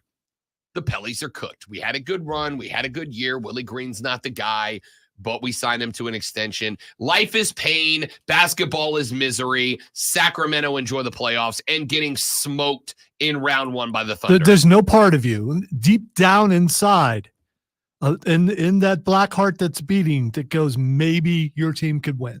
I have literally already bet Sacramento to cover the 1.5. That doesn't mean there's still not a part of you that believes. As nothing in you believes in your team to win tonight. As May the Barkeep from Ted Lasso said, it's the hope that kills you. Is there a little part of me in the back of the lizard brain that goes, it's the NBA any given Saturday? Yeah, sure. Or Friday. Friday, whatever today is. Yeah, sure. Like I'm going to be watching. Like I'm obviously going to be in the Bro Cave tuned in, I will obviously be sporting my Pelly's gear and optimistic once the game tips. But no, I give the New Orleans Pelicans about a 0.01% chance of winning this game tonight. So if they lose, don't break anything. But you don't expect them to win. Correct. So I mean, I'm already listen. The right. minute when they win, don't break anything. The minute that Zion checked himself out of the game and hobbled to the locker room to let and again, I was texting my uncle, big Pelicans fan, big basketball guy. The reason I love basketball, I was texting my uncle and I'm like, cooked. He's like, yep, probably. We both knew. And it wasn't just cooked against LA. Because again, I believe, Trista Crick believes, Ryan Horvath believes, we are all on the same page. Zion finishes that game, the Pelicans win that game, they're already in the playoffs. I don't believe that. Because it was neck and neck, and it was Lakers scoring first and then Pelicans tying it. Lakers scoring first, Pelicans tying it. If you look at how that was going, the Lakers were going to score and then stop the Pelicans at the end. I mean, if you don't acknowledge the fact that the Lakers had given up an 18-point lead, which means that obviously the Pelicans were putting the brown thing and the round thing more frequently. But did not allow the Pelicans to go ahead. They tied, but they did not go ahead. Yeah, they did. The play Zion got hurt on put them up a deuce. They had the lead. Did it? Yeah. Okay. Wow. By 2? Yeah. That's insurmountable That's in the enough NBA. to win by. Is it? Yeah. Not when there's still a lot of time left on the clock. There was like a minute and a half. Look, the point is, either way, they're cooked without Z. I believe they would have lost for sure. There's no doubt in my mind they lose that game, even with Zion there.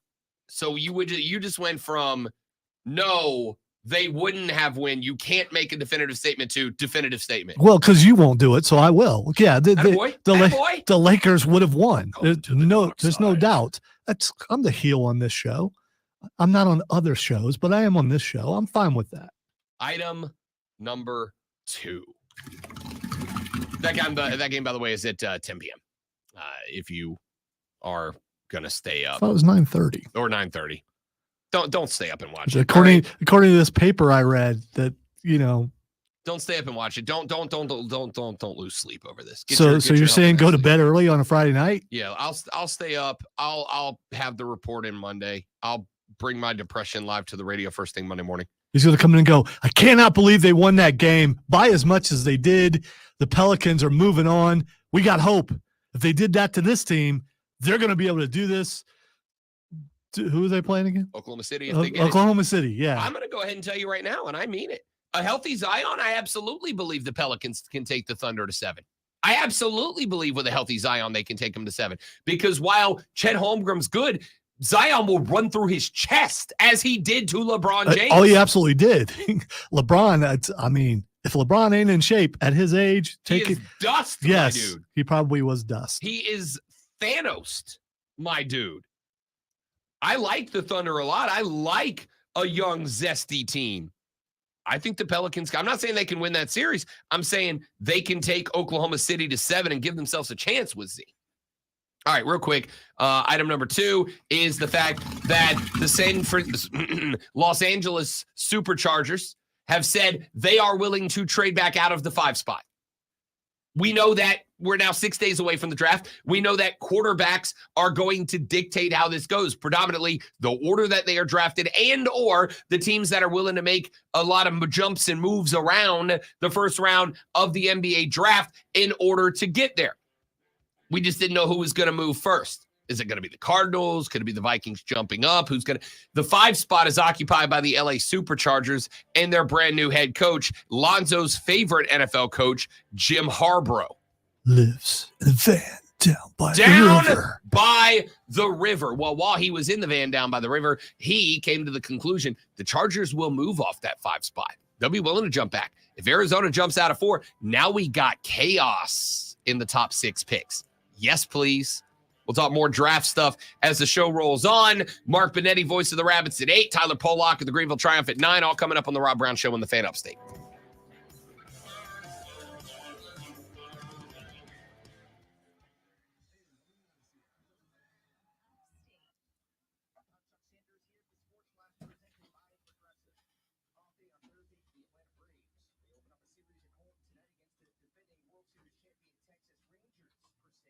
All right, guys, give me 30 seconds.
The Rob Brown Show continues. It is the Fan Upstate. Welcome back, ladies and gentlemen. Spectacular, as always, to have you. I am Rob Brown, the great one Lonzo, on the ones and twos today. Should you elect to be a part of the program, you can do it.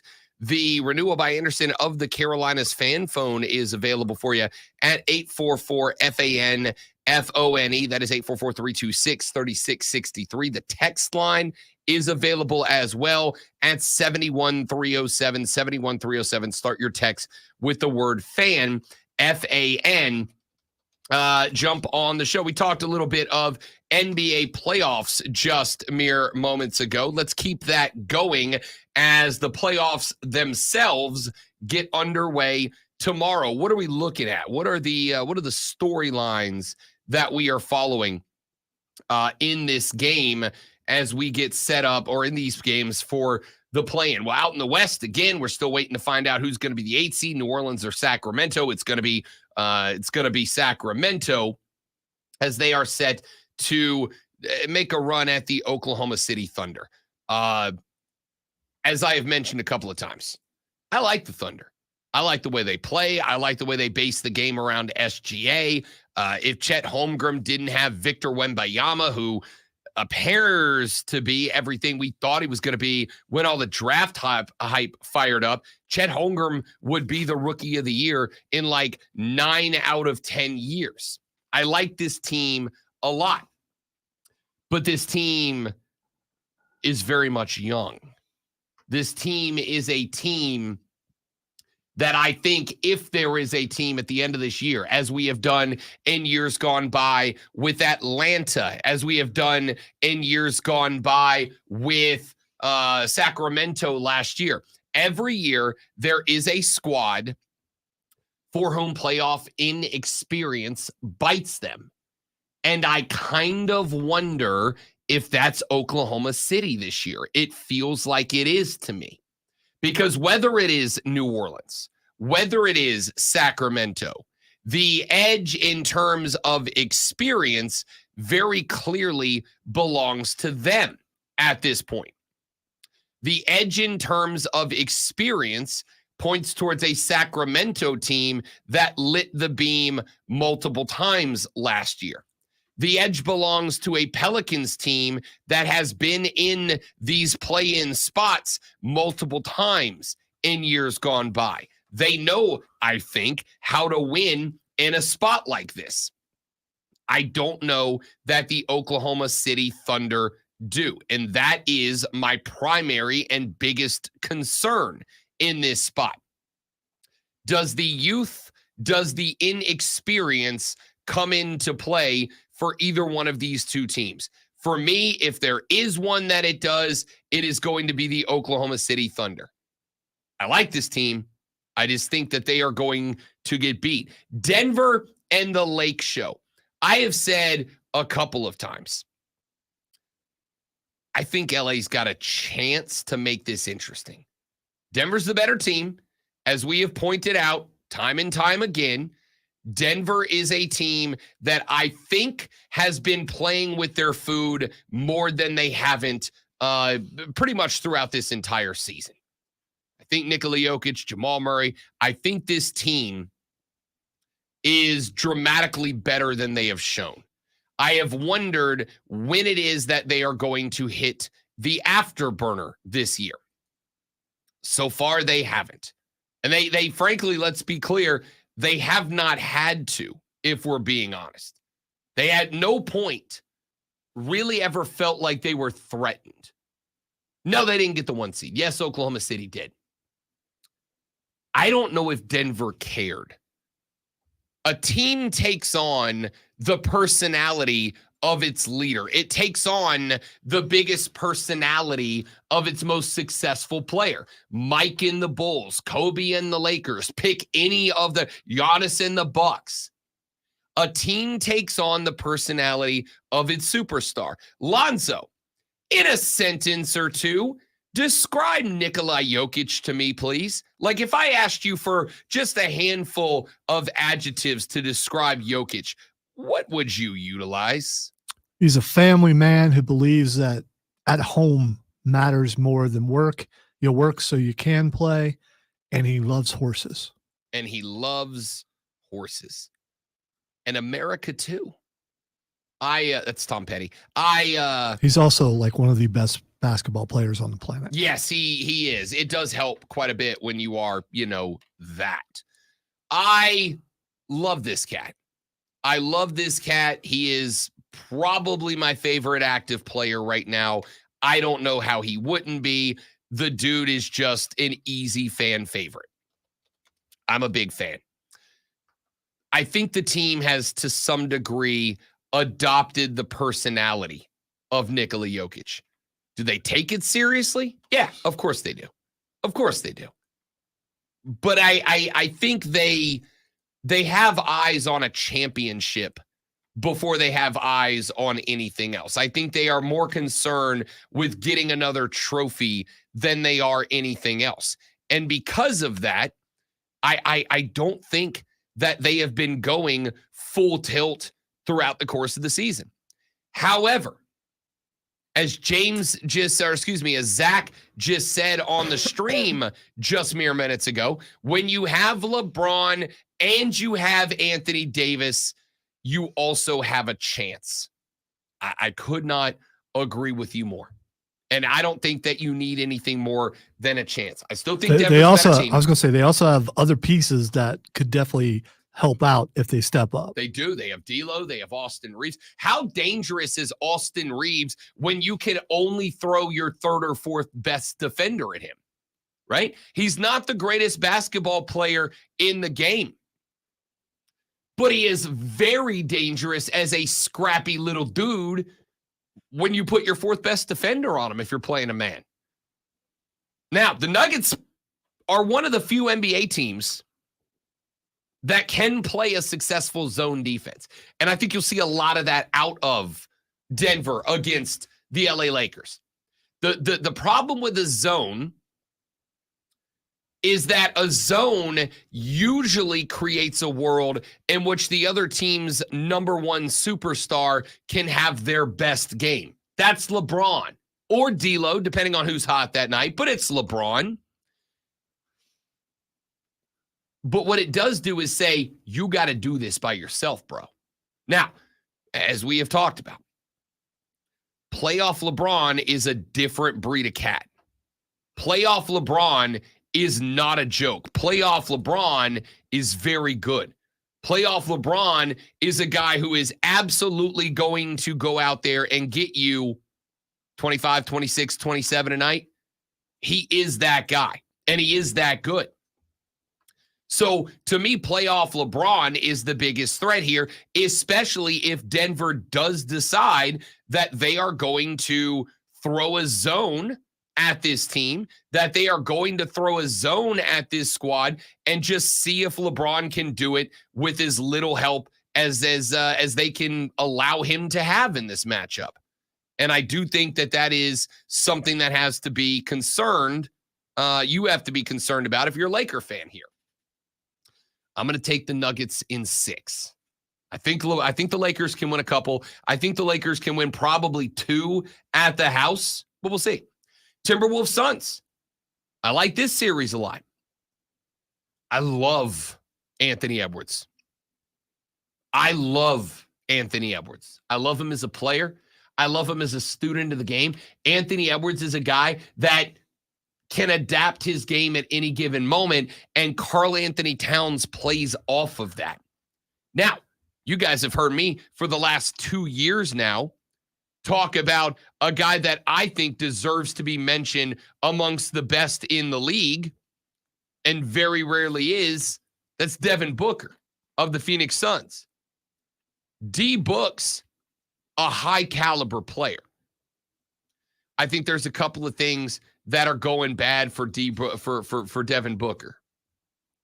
I think one of them is that even when Kevin Durant is on an off night, they still try to run the ball through him. I don't think that, to me at least, I don't think the Phoenix treats Devin Booker like a bona fide superstar. Wait. Kevin Durant still plays basketball. Very well, as a matter of fact. Are you serious? I am very serious. I did not know that. You rarely hear his name anymore. Kevin Durant is still playing basketball to the tune of 27 points, 6.6 rebounds, and 5 assists per game.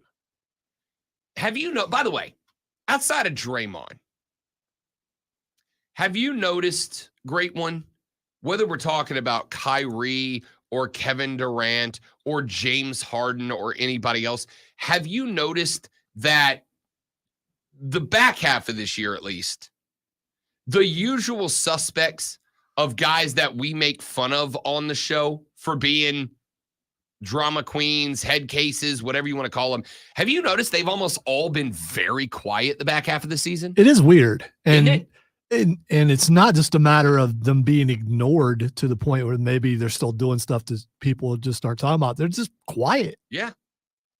Kyrie has shut up about the earth being flat. James Harden is just super quiet. Maybe KD just got better at hiding the burners. I mean, maybe, but I'm not even seeing like the quote tweets of the jokes, how every time anybody supports KD on Twitter, a million quote tweets about how I found KD's burner. You got another one. They didn't even see that right now. So the Phoenix Suns are kind of interesting to me But I just think this is, we talked about earlier. We talked about how I think playoff inexperience is going to be the doom of the Oklahoma City Thunder. I'm looking at the Suns here going up against the T-Wolves, and I'm thinking the T-Wolves are kind of the opposite here. Not a ton of playoff experience on this team, at least not compared to Durant and D-Book and the rest of these cats. But what I am going to say is I think the Timberwolves, they just out-athlete Phoenix. I think they just Rudy Gobert in the middle, locking down the rim. Ant-Man and Cat on the outside, scoring from anywhere they need to. I think Phoenix is just outclassed in this series. Clippers Mavs in the 4-5 game. Honestly, this might be the most competitive first round series in the West. If there is a 7-game series, if there's a full-length series in the West, it's the Clippers and the Mavs. On one hand, you've got Luka, who is, we've pointed out, is a triple-double threat every single night out. On the flip side, we mentioned him a minute ago, James Harden seems to have his head in the game. You do have a problem. It looks like Kawhi Leonard's going to miss some time. Kawhi Leonard is a guy that you need. He is questionable for game 1. I am hearing that it is trending most likely towards him not being there. If he's not, a guy that Charlotte fans are very familiar with, PJ Tucker, will likely slide into the starting power forward role. Did Mario throw a jinx on Kawhi? Dude, it's just Kawhi. I mean, because he was very favorable of Kawhi, and now all of a sudden, I mean, we'll see if it happens again on something. For the record, I like Kawhi Leonard a lot when he's healthy, when he's playing, which unfortunately is less often, frankly, than he needs to. He hasn't been relevant since he was in Canada, unfortunately for him.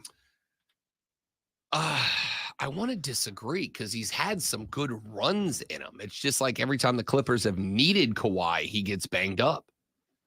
Terrence Mann, Ivica Zubac. I like this Clippers team. On the flip side, I just think ultimately Luka Doncic is the X factor here, right? Like if I ask most fans outside of Luka and Kyrie, name me the next most important Dallas Maverick. Could you do it? Who plays the 5 for this team? Correct. Most people, it's Daniel Gafford. Oh, yeah, Danny. Yeah. We talked about Danny. We all know Danny. We brought Danny up on this show multiple times, and yet we still don't remember. This game is Luka and Kyrie. Can they both go get theirs? I'll take Dallas in this series because I think Luka, especially if Kawhi is going to be down for any length of time. All right, here's what we're going to do. We're going to run to a break.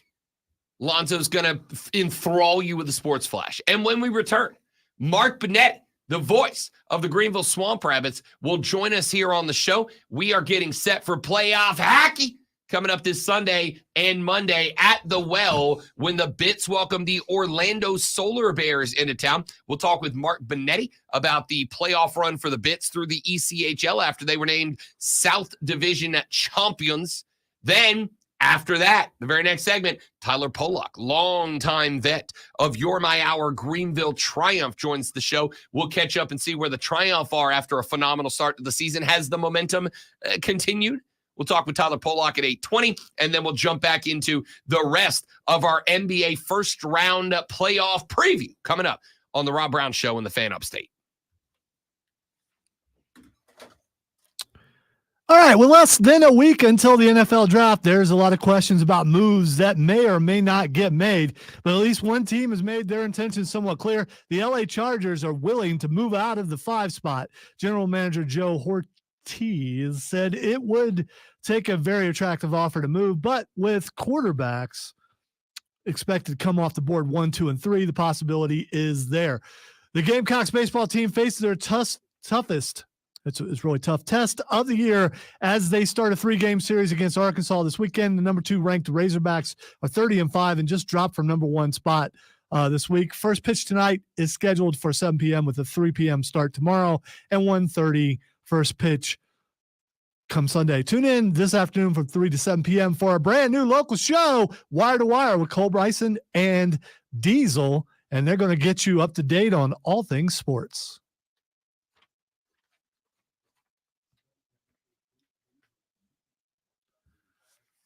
Just can't find it today.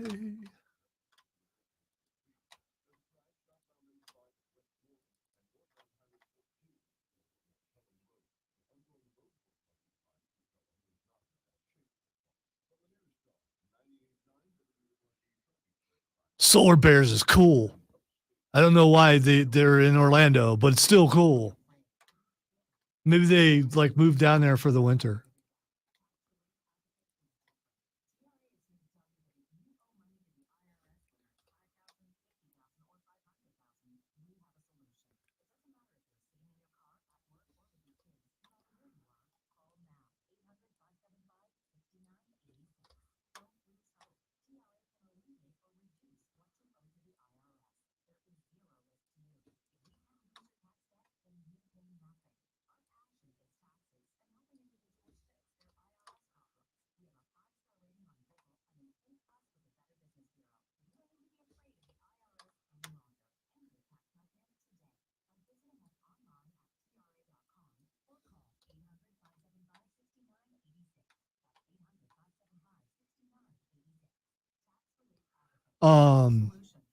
I still haven't found what I'm looking for, Shane.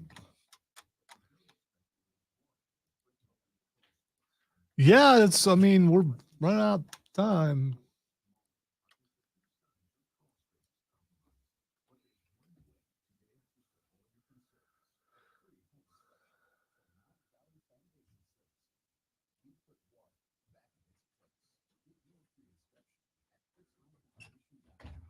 All right, guys, we're going to step away for just a minute while we get Mark Benetti lined up.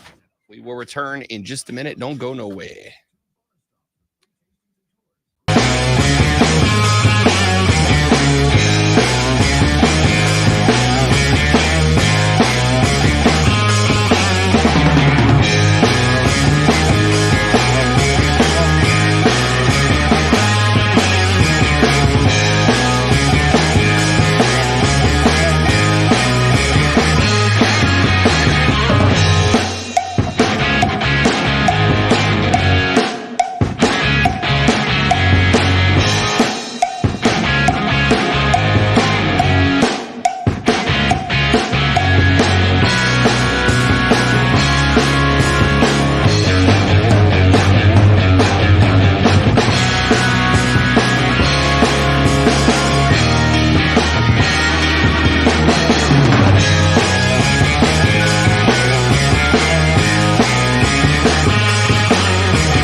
playoff time.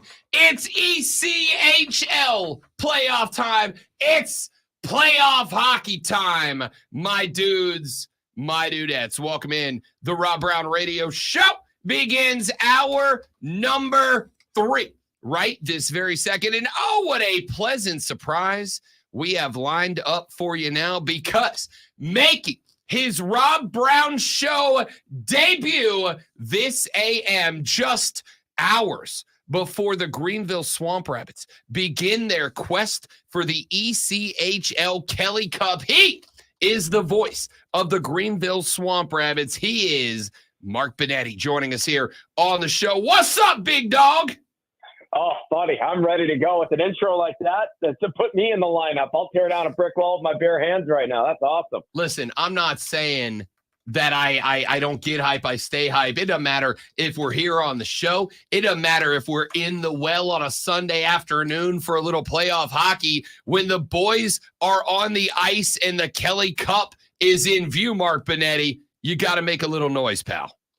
Oh, absolutely. That's what the playoffs are all about. Everything becomes real if the previous 72 games weren't already.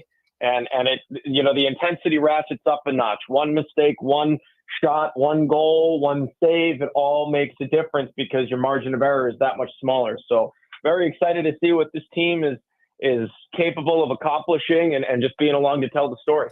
Let's talk a little bit about this team, Mark. Let's talk a little bit about how we got here. First time in like a lot of years that the Greenville Swamp Rabbits will enter as a 1 seed as the South Division champs. And it's a good division, man. Florida, Jacksonville, a couple of very good teams. Greenville had a little slump down the stretch, but came on fire during the last weekend, made sure to lock in that 1 seed. What can you tell me about this team and how they kind of adjusted and came out of that slump in time to make sure they locked down the South Division championship?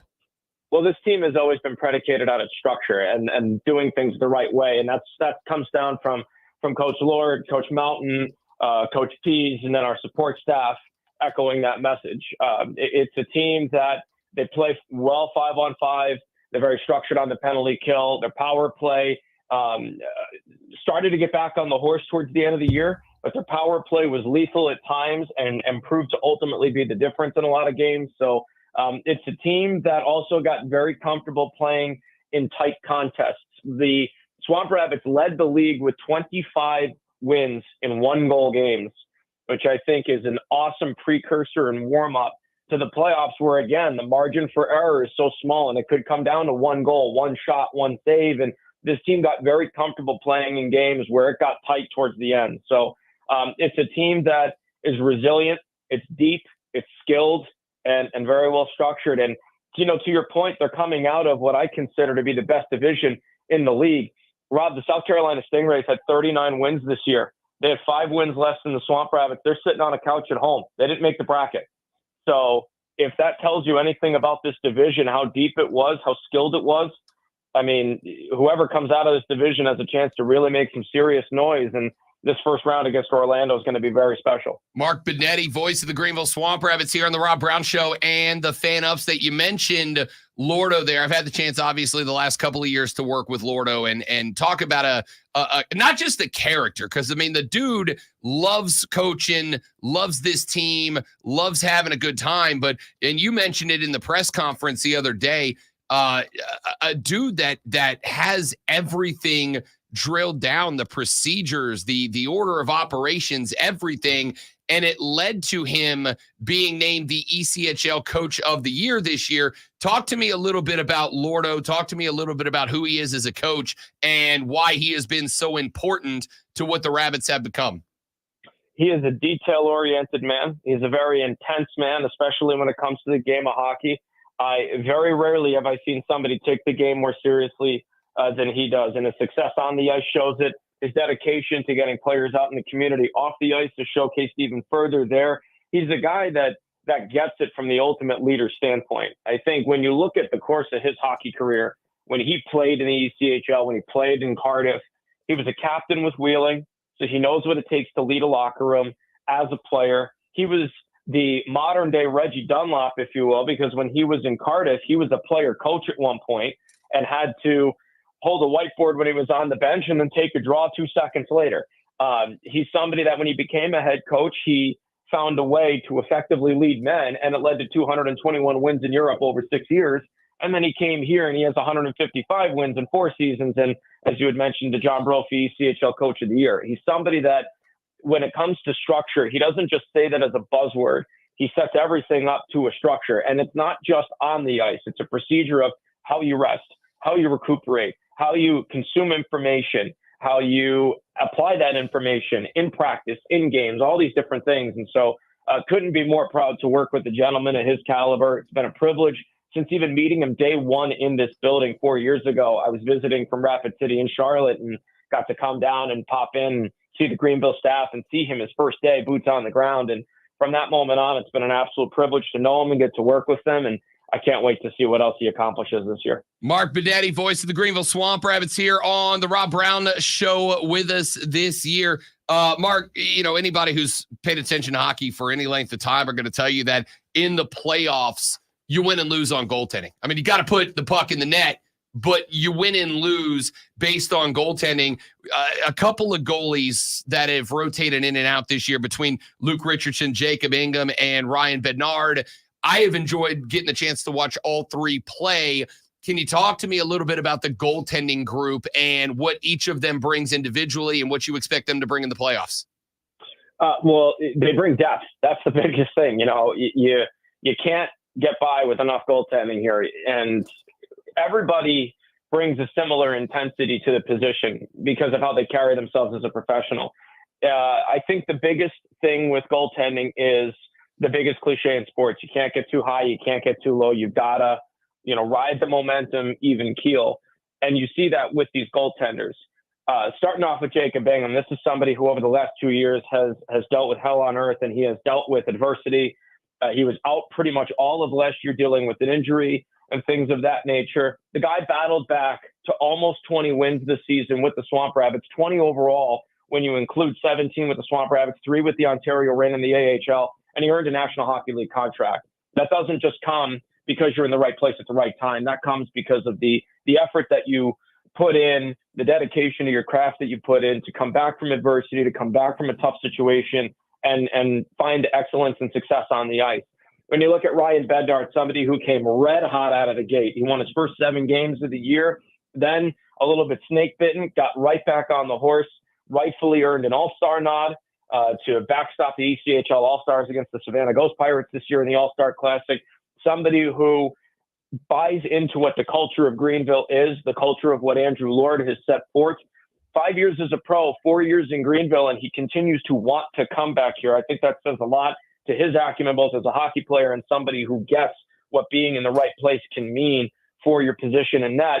And then Luke Richardson, somebody who, as we announced at the playoff kickoff party the other night at Harley-Davidson in Greenville, someone who was, because of our goaltending depth, relegated to a third goaltending position, and someone who in a year plus with the Swamp Rabbits, Rob, has only lost 1 game in regulation. He's 9-1-1 in 14 games. And when number 31's been called upon, whether he's played 20 games in a row, whether he hasn't played in a month and a half because of injury or having to back up Ryan or Jacob, he's come in and he's shut the door and done well. You got to remember, too, I believe you were there for it. I don't see why you wouldn't have been there for it, but he was the backstopper when the Swamp Rabbits clinched the South Division title. 35 saves on 36 shots, and it was his first game played since February 17th. So the guys are intense. They're dialed. They're locked in. They bring just about anything you could think of to the goaltending position, whether it's respect to size, athleticism, or how they go about their craft. We're talking to Mark Benetti, the voice of the Greenville Swamp Rabbits. They get their playoffs underway on Sunday just after 3 o'clock in the afternoon at the Bon Secours Wellness Arena against the Orlando Solar Bears. I want to look at the Solar Bears and what this first round series matchup looks like, Mark. But before we get there, from your perspective, I think the biggest challenge that a guy like Andrew Lord, somebody coaching at this level, has to deal with is the constant turnover on the roster. I'm not just talking year to year. I'm talking frequently game to game. You got stretches where you got a guy like Nikita Pavlicek, and then he gets called up to Ontario. You've got guys that are up and down all season long. How does a team like Greenville develop chemistry to not just win the division, but to have success in the Kelly Cup playoffs when that roster change has been so much. And for fans that will be at the Well for games 1 and 2 Sunday, Monday, and then hopefully on a deep playoff run for Greenville this year, can you talk to me about some of the guys you expect we may see that maybe we didn't see for stretches of the season that'll be involved?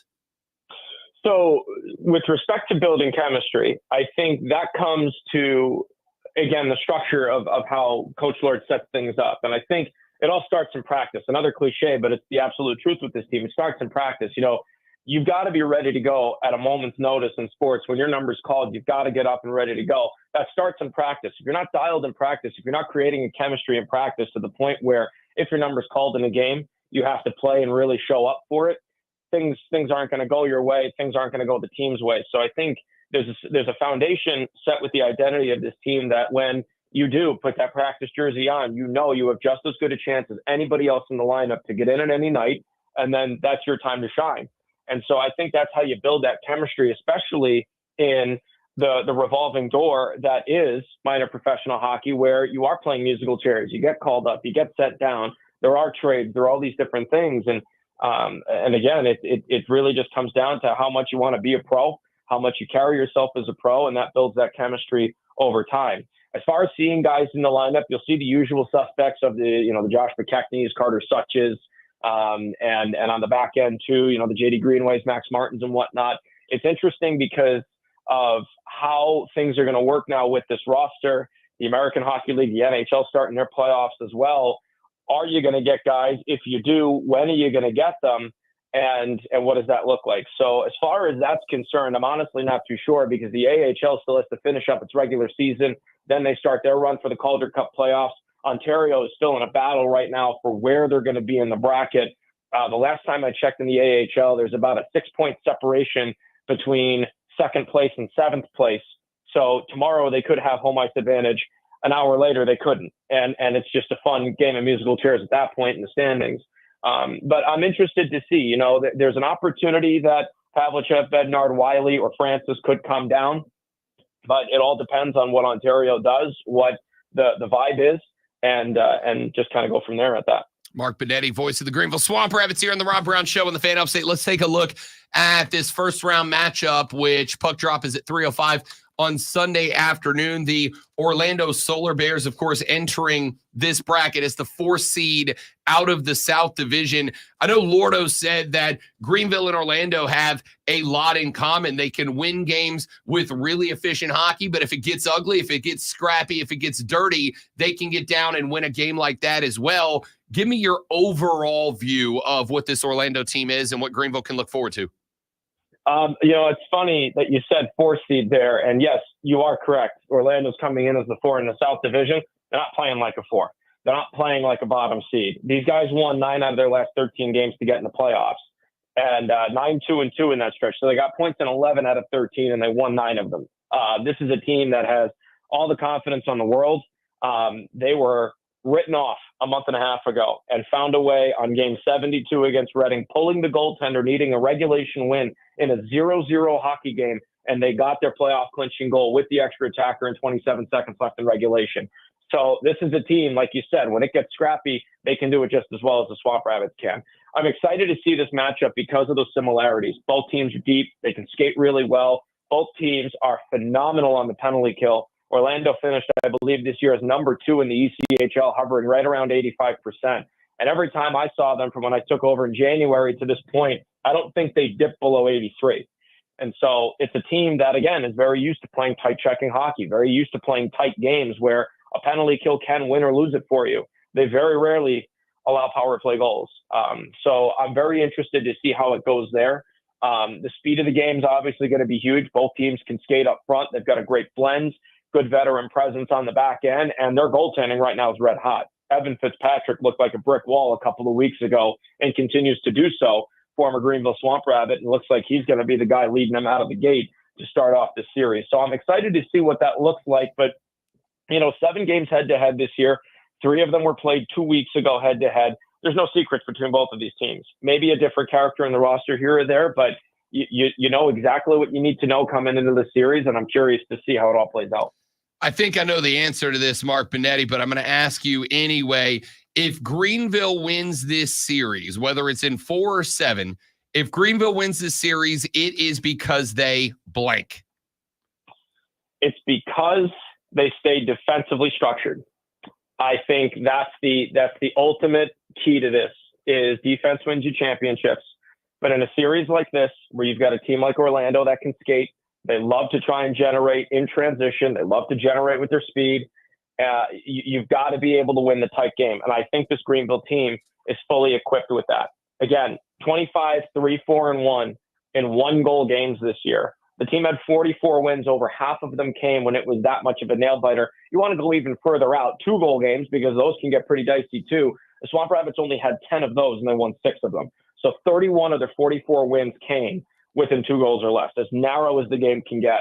You can find a way to win those tight games, play solid defense, make life easier for your goaltender, and stay out of the penalty box. Good things are going to come. Mark Benetti, voice of the Greenville Swamp Rabbits. The Bits get their ECHL Kelly Cup playoff run underway. Round 1 against the 4-seed Orlando Solar Bears. That game Sunday at 3:05 in the afternoon. They will turn it around and spin back game number 2 on Monday evening at 7:05. Both of those games at the Bon Secours Wellness Arena. Mark, my man, welcome to the show. Great to have you, bud. I know we're going to be doing it again, and hopefully for the next few weeks on a run to a Kelly Cup, partner.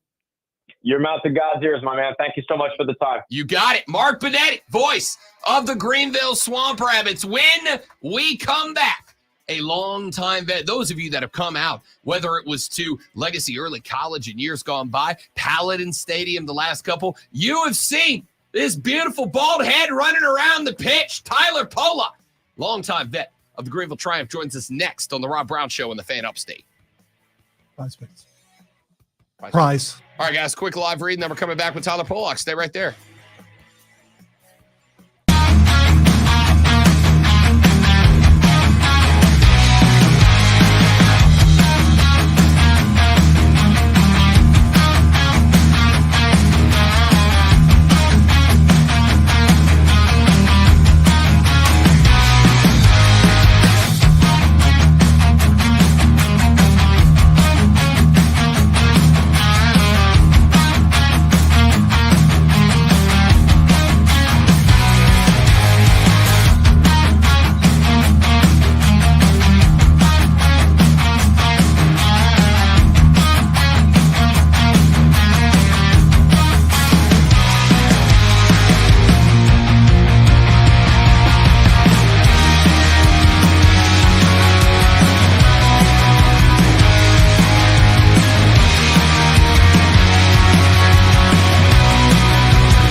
Dunzo. And now we welcome back to the airways, first time this season, but a longtime veteran, not just of the Greenville Triumph, ladies and gentlemen, but a longtime guest of the Rob Brown Show. And we are glad to have him back on the air. If you have visited Legacy Early College back in the day, if you have been to Paladin Stadium the last couple of years, you have seen the beautiful bald head of this man running around in the defensive backfield for your, my, our Greenville Triumph. Tyler Pollock joins us on the radio program. Tyler, what's up, fella? How you doing, big dog? I'm good. How are you? Thank you for having me. Yeah, man. Always a pleasure, bud. First off, congratulations on a hell of a start to the season for you and the fellas, man. Good jump out of the gate in the Rick Wright era.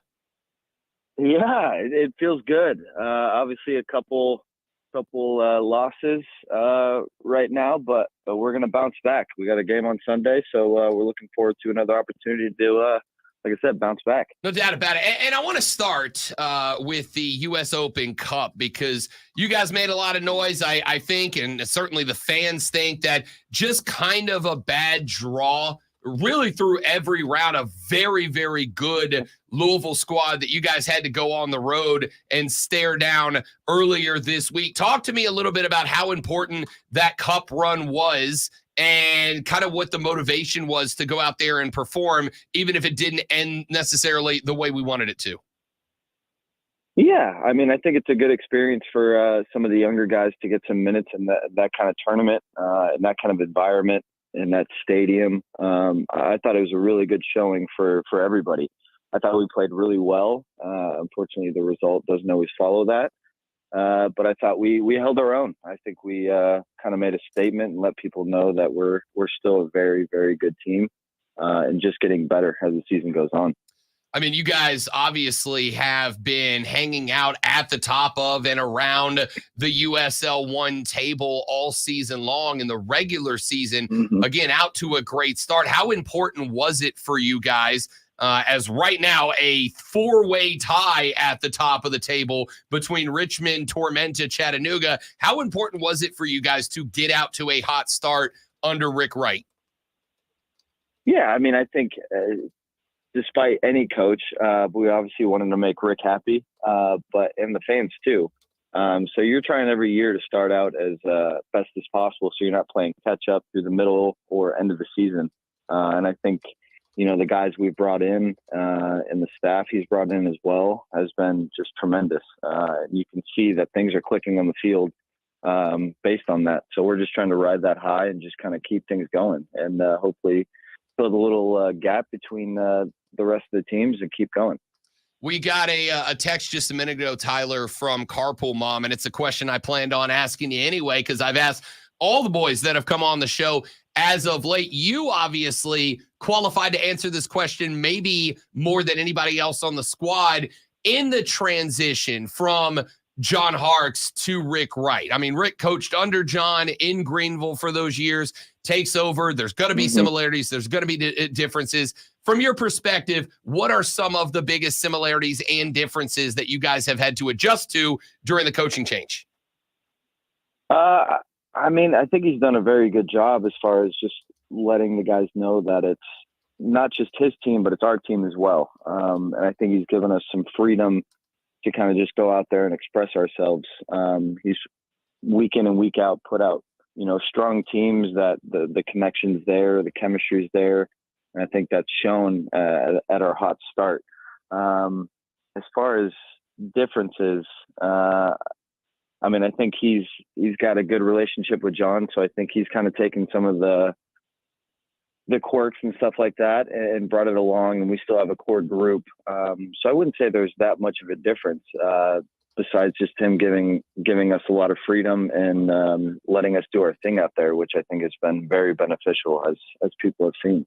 Tyler Pollock, defender for the Greenville Triumph here on the Rob Brown Show and the Fan Upstate. One of the things that fans have noticed, obviously, Tyler, has been the roster change. I mean, you've got a very different core group of guys out there, a nice mix of vets like you and Brandon Fricke. You've got young guys like Zion Scarlett, Sebastian Velasquez making his debut for the team this year. How has chemistry building for you guys in the dressing room been this year to take a healthy mix of new and old, a healthy mix of vets and young guys making their pro debut. How have you guys made sure that all the players in the dressing room are on the same page?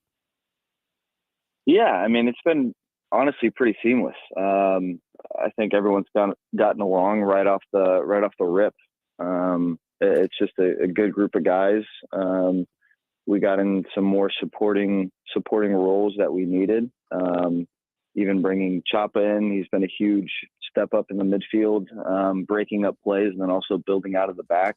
It's been huge, and I think a lot of guys have a lot of confidence going into each game because we have that chemistry. We have a lot of Spanish-speaking guys now, so they have a little group, and I'm doing my best to be on Duolingo and try to stay involved, make sure they're not making fun of me or anything.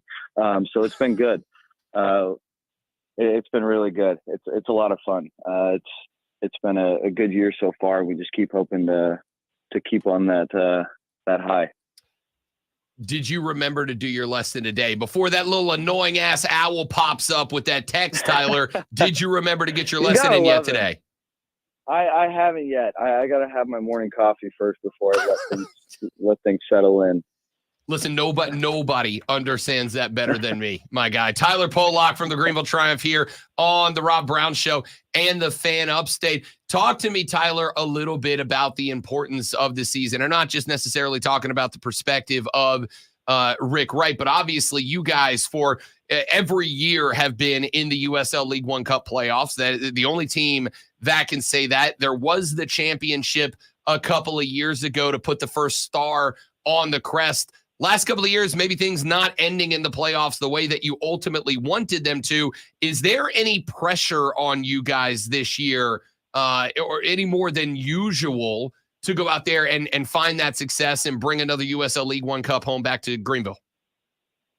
I wouldn't say it's as much pressure. I think it's just, obviously our end goal is to win another championship. Winning it during the COVID season, I think it kind of made us a little more hungry to win it again. And I think you said it right. We've been slipping a little bit as far as how we wanted the results to go in playoffs. So I think more for us, we want to make the city happy, the fans happy, and bring another championship home because that's the ultimate goal. And I think with this team and this year, I think we can do it. We definitely have a very good chance. You brought it up a minute ago. You guys on the road at Tormenta coming up on Sunday, a 7:30 kick. This has been, at least for us, the fans, developing over the last couple of years into a nice little rivalry, almost hitting derby quality for y'all as players, whether it is Richmond or Tormenta or Ford Madison.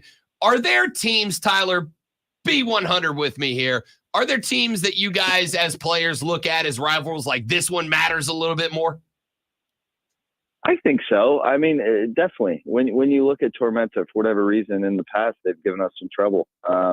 And so we take that to heart. And I think the new guys know that coming in, that this is not going to be an easy game. I mean, no game is going to be easy. So I think every game is going to be a challenge, and especially Tormenta. They just won in the Open Cup, so they're going to be riding a high. So we need to make sure we're on our A game and get things done because we need to get back to the winning ways. Yeah, talk to me a little bit about how you changed that mentality because, yes, the unbeaten streak came to an end against Charlotte. Again, a tough loss against a very good Louisville team.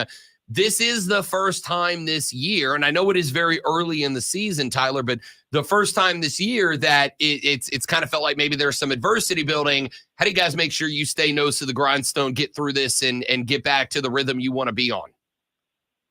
Yeah, I mean, Rick said it in the locker room. There's going to be games where we think we should be winning. We don't. And there's going to be games that we probably shouldn't win, and we do. So we just got to stay even keel and go out with a better attitude. I think we need to start stronger. Obviously, in Louisville, we gave up a goal a minute in, which really hindered us a lot, and we're just playing catch-up. So I think we have a strong start to the game on Sunday. I think things are going to go our way for sure. All right, last one. Tyler Polak, defender for the Greenville Triumph here on the Rob Brown Show on the Fan Upstate for 3 seasons now. Tyler, the Reedy River Riot and those idiots on the drums up front have been screaming tarps off for Tyler whenever you bury one. My man, we're waiting. When's it coming? When's it happening? When are we going to get that first Tyler Pollock scream from the PA guy at Paladin Stadium? Well, it's got to be at home for sure. So definitely not Sunday. I'll leave it for a home game. So maybe even that Ford Madison or Richmond game, May 4th or May 18th. I think that might be a good time. My birthday's around that time, so why not do it then? You know. My man, listen, you are one of the most unselfish players I have ever seen. It's okay if you want to tee one up and blast it through the strings, bud. I might have to. Don't tempt me. So I mean, I'll be ready over there with you guys with the shirts off. So listen, I'm excited. I absolutely am going to tempt you, Tyler. The entire stadium's pulling for it. Tyler Pollock, defender for the Greenville Triumph. They are on the road this Sunday, taking on Tormenta. Try to get back in the dub category. Tyler, you're the man, big dog. Appreciate you, fella. I appreciate you. Thanks for having me. You know it. We'll catch you around. Tyler Pollock, veteran defender for the Greenville Triumph, on the road this Sunday against Tormenta. They will return back to Paladin Stadium the weekend after that. It is soccer night in the upstate on April 27th when the Richmond Kickers come to town. We're back after this on the Rob Brown Show and the Fan Upstate.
On the cover, it's got a Xenomorph going up against Captain America, Iron Man, and what's her name? Wow. Oh, what's her name? Captain Marvel? Miss Marvel. Yeah. Not Miss Marvel. Miss Marvel. I just looked it up. That's a dope cover. Yeah. Yeah. Looks wicked. Well, DC just did, and I bought the first couple and then forgot to buy any more. The Justice League versus Kong versus Godzilla. So I just Google searched it, and there's a bunch of other art from it, including Black Panther versus an alien versus a Xenomorph.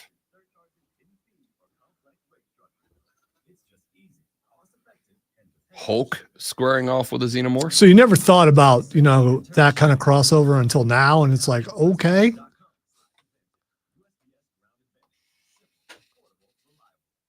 Skrilla, welcome in, big dog. Shane, good to have you.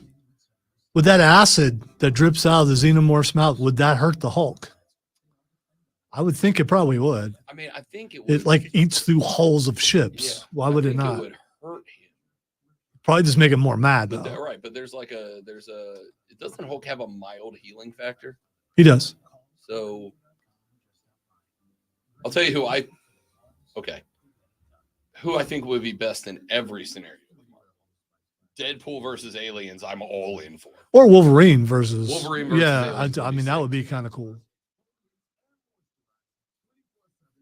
Apparently, they've released a bunch of crossovers. There's one of Venom going head to head, and it's the two of their foreheads, and both of them have their mouths open with the jaws out, which is a dope picture.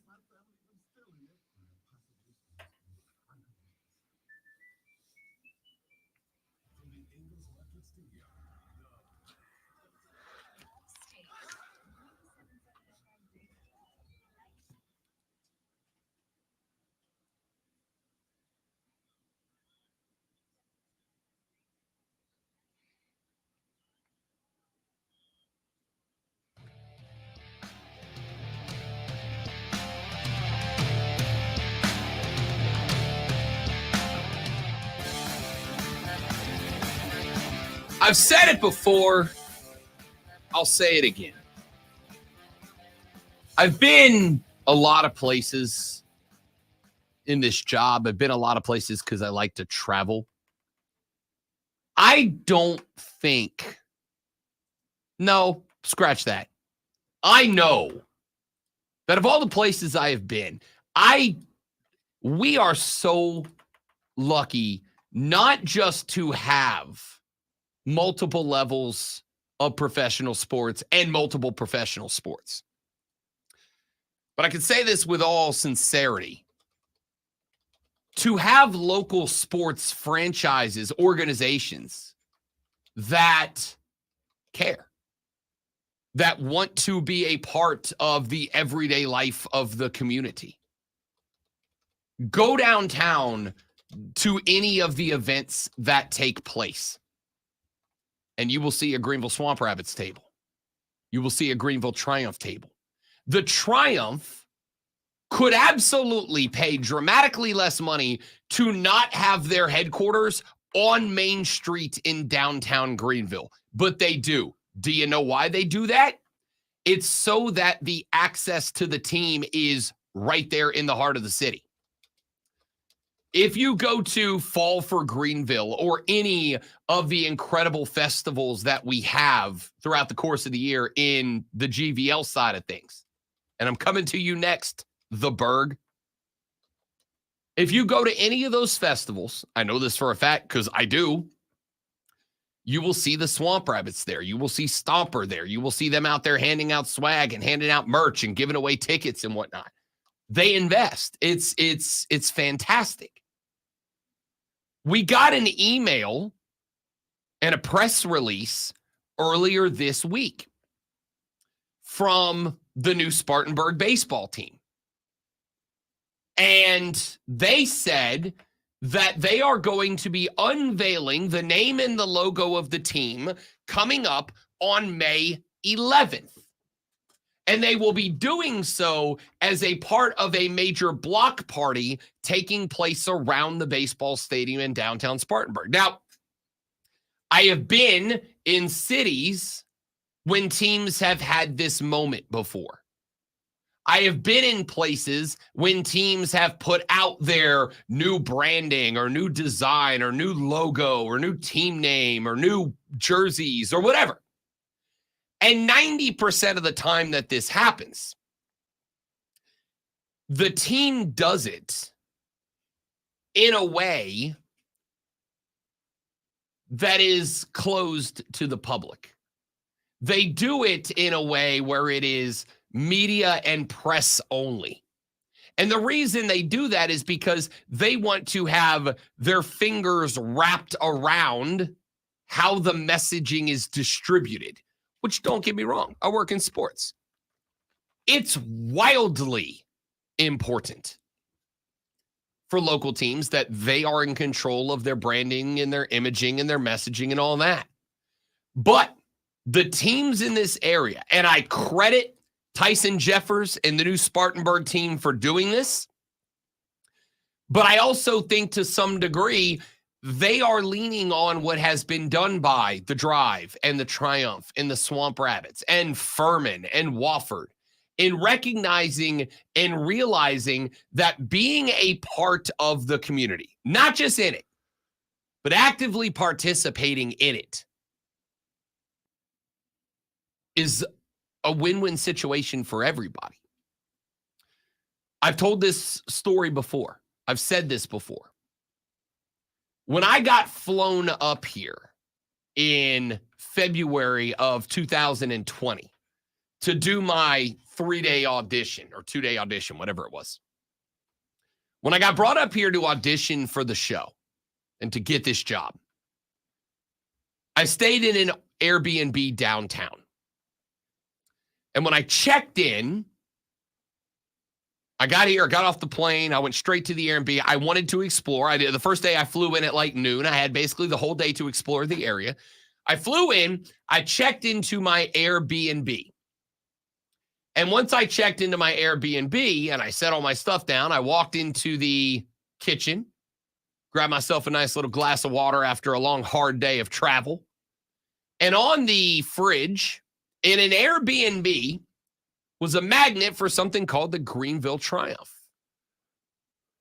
And I was like, what's this? It's a cool logo. I like it. What is it? So I looked it up. Well, you know it. Pro soccer team right here in the GVL. Yeah. And so I started researching and I said, oh, it's cool. If I get this job, I get to cover a local soccer team. That's awesome. And then I got the job and I moved up here. And the day that I started my first show on air here, which was March 1st of 2020. My first day here, I got a phone call from the fellas at the Greenville Triumph, Chris Lewis, Doug Irwin, those guys. Hey man, welcome to the area. We'd love to get the chance to meet you, to talk to you. And don't get me wrong, yes, they want all the access they can get on the air. Every sports team does. There's nothing wrong with that.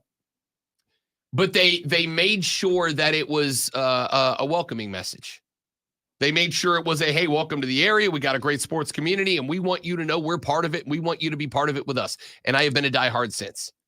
Within 3 days of that, I got hooked up with the folks at the Greenville Swamp Rabbits. I got hooked up with Tim Vieira and the gang over there. And they called and said, hey, man, welcome to the area. We are glad you're here. We want you to be part of what we do, and we want to be part of what you do. Have been great with them ever since. Have been the in-arena MC for the Swamp Rabbits for 2 seasons now. It's one of my favorite things to do. Lonzo loves to point out that I got like 39, 11 jobs. And I do. That one I do because I love it. That one I do because it is genuinely a great time. And they put on a hell of a show, and I'm glad to be a part of it. The Greenville Drive. Last year, I served as the in-arena MC for the Greenville Drive at their baseball games. Had a phenomenal time. Had to apologize to them for not being able to come back and do it again. It wasn't because I don't want to. It's because of how many weeknight games that they have that end at 9:30, 10 o'clock, and I'm up at 3:30 in the morning. Unfortunately, if I wasn't doing the morning gig, if I was still in the afternoons, I'd have done it again. But they reached out, said, hey, we want to be a part of it. The folks over at Furman, Drew Ingraham, Jason, those guys have been phenomenal with us. I can call Drew Ingraham right now and go, hey, my guy, I need X. And he'll go, I'll call you back in 5.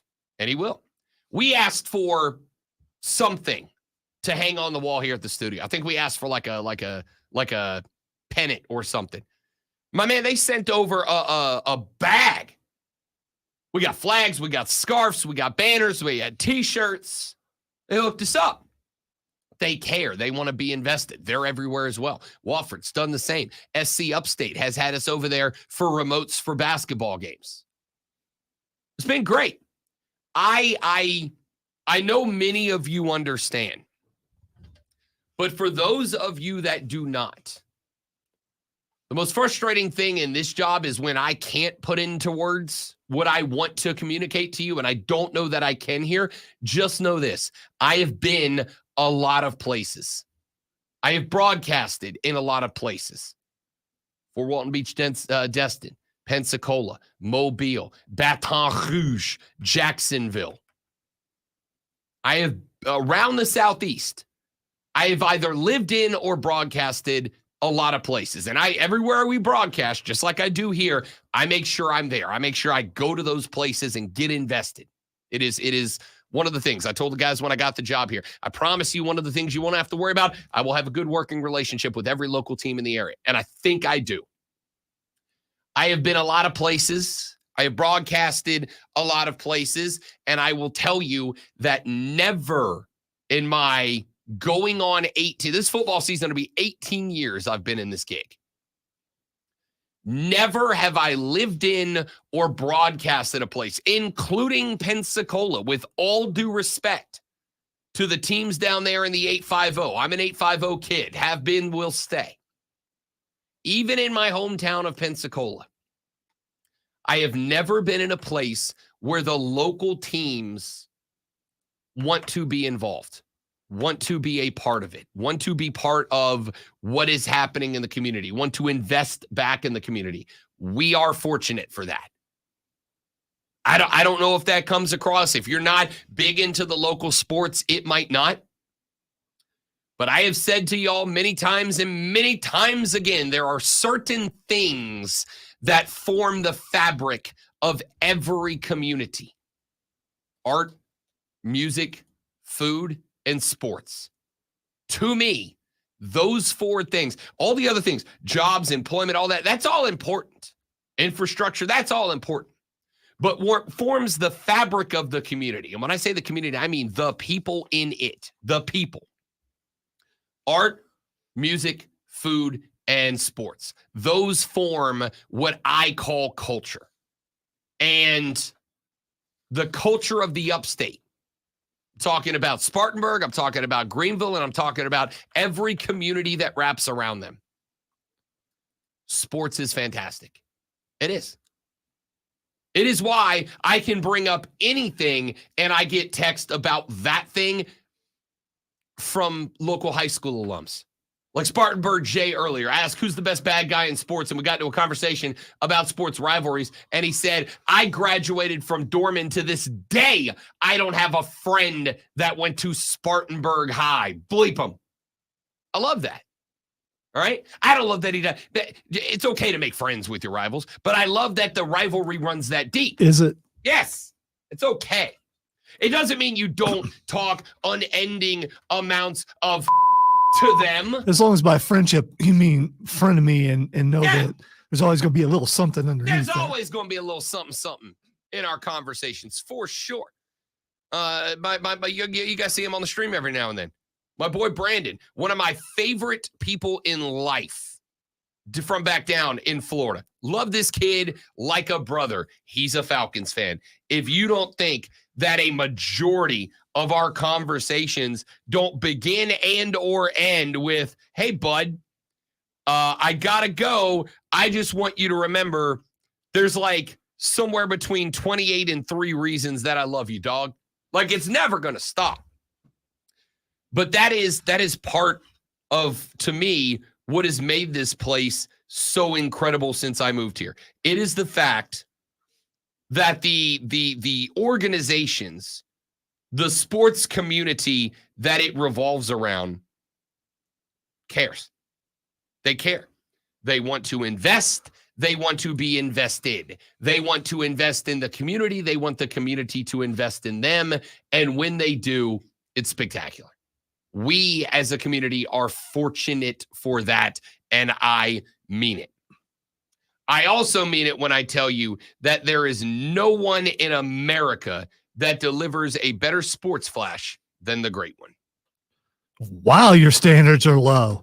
With less than a week until the NFL draft, there's a lot of questions about moves that may or may not get made, but at least one team has made their intentions somewhat clear. The LA Chargers are willing to move out of the 5 spot. General Manager Joe Hortiz said it would take a very attractive offer to move, but with quarterbacks expected to come off the board 1, 2, 3, the possibility is there. We're like 6 days away from the draft. Cannot wait. The Gamecocks baseball team faces their toughest test of the year as they start a 3-game series against Arkansas this weekend. The number 2 ranked Razorbacks are 30-5 and just dropped from the number 1 spot this week. First pitch tonight is scheduled for 7 p.m. with a 3 p.m. start tomorrow and a 1:30 first pitch on Sunday. Tune in this afternoon from 3 to 7 p.m. for our brand new local show, Wire to Wire.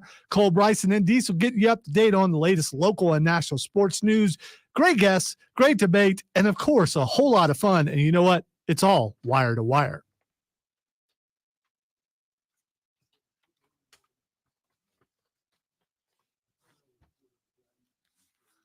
The Jam Cam. I'm Bill Brooks.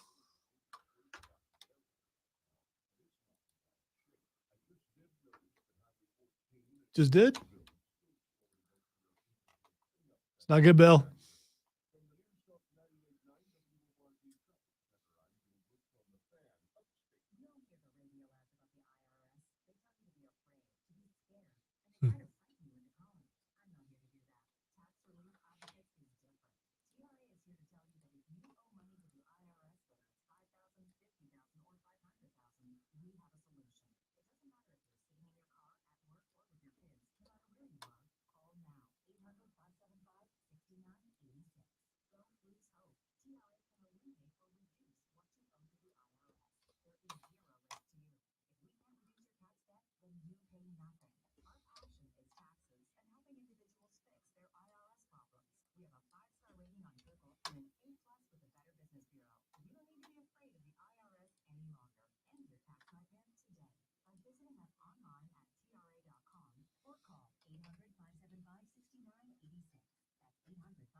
And they made it convenient for customers to be able to purchase local flowers. And customers realize the advantage of local flowers getting fresher and lasting longer.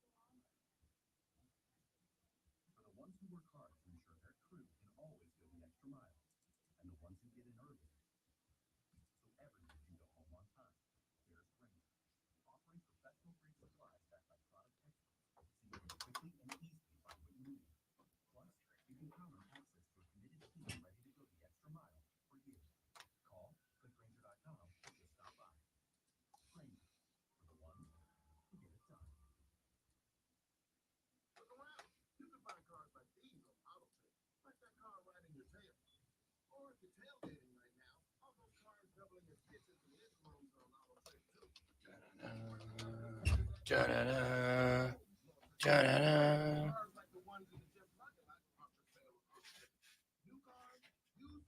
The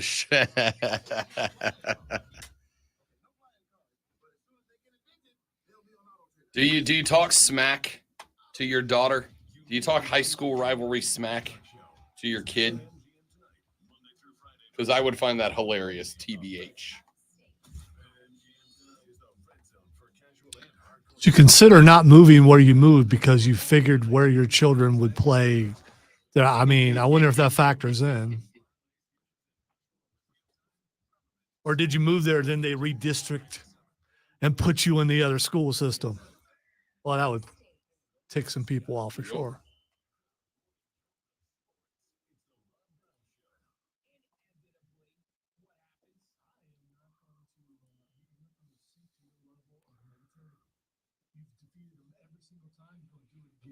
I will wade through the ocean of negativity on my own. I will brave the treacherous waters of pessimism like the captain that I am. These are seas that you've sailed many times, so this is like it's unfamiliar water. Sailed them. I live on them. They are me. I am them. Oh, Ho, ho, ho. There's this storyline. The Pelicans have beat the Kings every time they play. Rock the plank. Until the playoffs, it's inevitable. Son of a biscuit. Don't hit snooze. Play the Rob Brown Show. Now morning 6 to 10 on the Fan. The Fan Upstate. Still not sold on it, but there it is. I love it.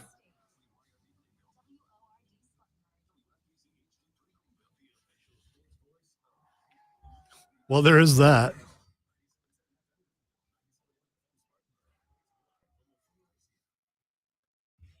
Do you go, yeah, but it's my house. Do you do that? I mean, you know.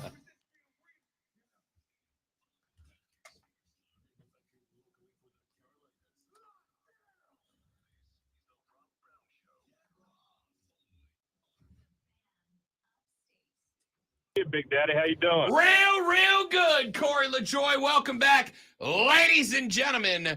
The very final, the best, the money hour of the Rob Brown radio program starts right now. Spectacular, as always, to have you, my dudes, my dudettes, my amigos, my amiguettes, my partners, my friends, my colleagues, my comrades. It's a lot of people. I mean, the Armada, Zoe. The Armada deserves recognition. The Rob Brown Show Armada is real. As a matter of fact, I got to send a shout out to Tyler because not Tyler Pollock from the Greenville Triumph, who joined us earlier in the show, which we appreciate, of course, as always, as well as Mark Benetti, the voice of the Greenville Swamp Rabbits, for joining us on the show today for a little local sports coverage. But Tyler, the beer delivery dude, on Tuesday afternoon, there's not much more that I love than when we have a business meeting that is scheduled around lunchtime, because lunchtime for the Great One and I, that's the end of our day. It absolutely is. I sit down, I have a little lunch, and then it's siesta time for one Roberto. Whether you want it to be or not. Correct. It's not always up to me. Sometimes it's, we're just sleeping now. That's what we're doing. Okay. And for the record, I'm very good with it. I practice a lot. Unless you sleep a little too long. And then it's like, oh no, that was a good portion of the day. NGL.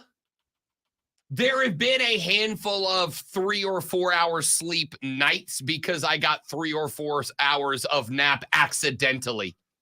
It happens, man. So Tyler took care of you. Tuesday, we had a little business meeting over some chicken wings. Okay. I got mine, just so we're all clear. I got mine baked. All right. They're not as good. I'm not going to lie. Were they still breaded? They were not breaded. Okay. They were basically baby grilled chicken wings. All right. Put a little buffalo sauce on them. Oh, so not dry rub. Which would have been. I'm not a big dry rub. Yeah, but if you're looking at calories, it's the right way to go. Yeah. I find, you know what it is for me, it's a compromise in my weight loss, let's say, adventure. It's a compromise. It is a compromise in understanding that it's not going to be exactly the way I want it to be, but I'm also I like food a lot. All right. I just like food a lot. So I will go with some grilled wings or some baked wings, and I will in return go with a little good barbecue sauce on the top. I found a pretty good sugar-free barbecue sauce, if that makes it any better at all, you know. And that's my trade-off. That's my trade-off for eating what. Okay, anyway, point is, I sat down. I had some pretty good wings. I had some pretty good wings that were, again, not exactly the way I wanted them, but about as good as you can do in that situation. And I enjoyed them. It's fine. And as I was wrapping up, because Rob Brown had worn his customized Greenville Swamp Rabbits jersey to my lunch because I'm a professional. By the way, quick interruption, because it's what I do. Steven brought up a good point, and I am curious. Any Tyler from Spartanburg, do you automatically think it's that Tyler? That Tyler from Spartanburg. And are you tempted to ask? I would be lying to tell you that the answer is no. And the answer is yes. I am frequently tempted. Are you the one that fixed Clemson football, Tyler from Spartanburg? Well, sort of fixed him. It helped him a lot. Are you the one that made him a little better, Tyler from Spartanburg? Anyway, I sat down. I had on the customized Rob Brown Greenville Swamp Rabbits jersey. And Tyler from Spartanburg, who is a beer delivery bro, rolled up and he's like, "Are you Rob Brown from the Rob Brown Show?" And I didn't even make fun of him for the fact that I was wearing a obviously sports jersey with obviously my name on it. Dude, how many jerseys do you own that don't have your name on it? Like 2. Do you think people think you're that guy? Hang on. I got a Chris Paul Hornets jersey from back in the day. So do you look at, Is that Chris Paul? Yeah. Looks just like him. That's the only point. I realize that you look a lot like Rob Brown. It doesn't mean you're him. I look just like him, if we're being honest. So anyway, he came up. He was very kind. He went out to his truck and brought me back, Zoe, a 6-pack of a local craft beer, which was phenomenal, by the way. Thank you very much. But he said, "Hey man, I just wanted to let you know, I listen every day. I'm in the Armada." And I went, "I know you're in the Armada because you just said it." That's spectacular. So shout out to Tyler, the beer guy, for not just recognizing, not just bringing up the fact that the Armada is real, but also giving me beer. Big fan. Way to go, Tyler. If you are that Tyler, let us know. And if you are that Tyler, because you're a celebrity. I did, by the way, I did reach out to that Tyler. I would say if you are that Tyler, I got something for you. Yeah. I connected with that Tyler. He had done a couple of interviews. I'm like, "Hey, dude, do you want to do a local one?" And he goes, "All due respect, no." He's like, I've had enough. I was like, I bet. So the paycheck that Dabo gave you took care of that. Good for you, Tyler. Just because it's conspiracy doesn't mean it's not true. Texas said, "Instead of finding Waldo, we've got finding Tyler." Spartanburg J Texas Show said, "Tyler from the Berg was my inspiration for about 10 days this fall." Yeah, Dabo's too. He had an axe to grind with old Tyler from the Berg. They turned it around. You know what needs to happen this year? Tyler from the Berg needs to fire off that first angry phone call like fall camp. Like, get on the horn early, my guy. Okay, I'm just guessing that whoever the call screener may be for that particular program has already been told no Tylers. So if their name is Tyler, no. Get out of here. Yeah, no Tylers. You got to bring in Tyler. We have a no Tyler policy. A no Tyler policy. Hey, this is Tyler. No! Drop button. Lonzo running the dump button ASAP on that cat. All Tylers are welcome here. Even that one. Even Tyler from the Berg. All right. Let's get to some more stuff here on the radio broadcast. We were running through our National Basketball Association playoff preview. We have gone through the series in the West so far. Real quick, I just remembered a villain that I didn't mention earlier when we said sports villains. Spicy. Who you got? Steph Curry. Steph Curry's not a villain. Oh, without He's a not doubt. a villain. He's a Bond You're the villain. only one who thinks he's a villain. No, I'm not. You are the only one who thinks I am not the only one. You're right. Some hardcore LeBron stands because There we Steph go. has the audacity to exist at the same time. How dare he? But not even most of the LeBron stands. I'm sorry. You were talking about playoffs. Playoffs. I don't know why I mentioned Steph Curry when you're talking about playoffs. Because you know what? He's not in them. Rude. Worth the entire thing. Speaking of the playoffs, segue back to where we were. Look at that. We're all professionals here. I am going with a 7-game series when Sacramento inevitably knocks off my Pelicans tonight. I'm going with Sacramento takes Oklahoma City to 7, but I do think the Thunder win that series. And I'm going to say that the Pelicans win tonight, and Zion's going to return and upset City in the first round. I'll tell you this, I mean it. With a healthy Zion, New Orleans already in the playoffs, but with a healthy Zion tonight, I think they win that game. I would bet them to cover the +1.5. I'd bet them to win outright on the money line. With a healthy Zion, I actually agree. I think the Pelicans would give the Thunder a very good series and could potentially pull the upset in that series. I don't think that's lunacy. I said that on BetMGM tonight. My day, by the way, for those of you that care, I am moved to Wednesdays now on BetMGM tonight.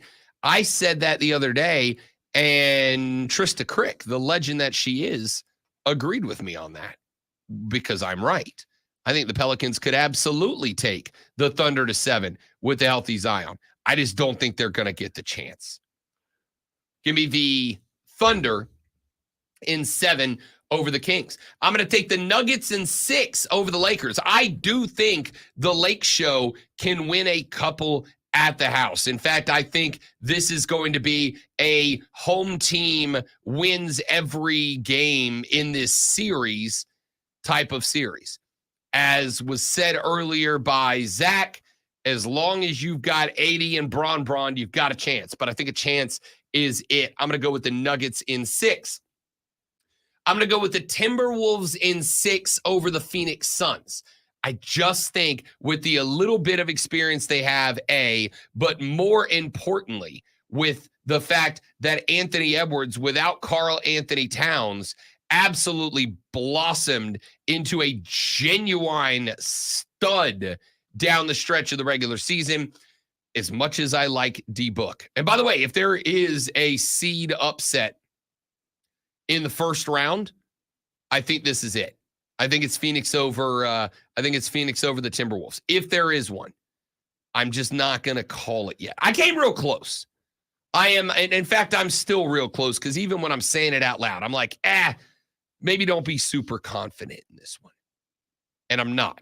I do think Phoenix could do it. I just think will the Phoenix Suns allow Devin Booker to be the stud that he is?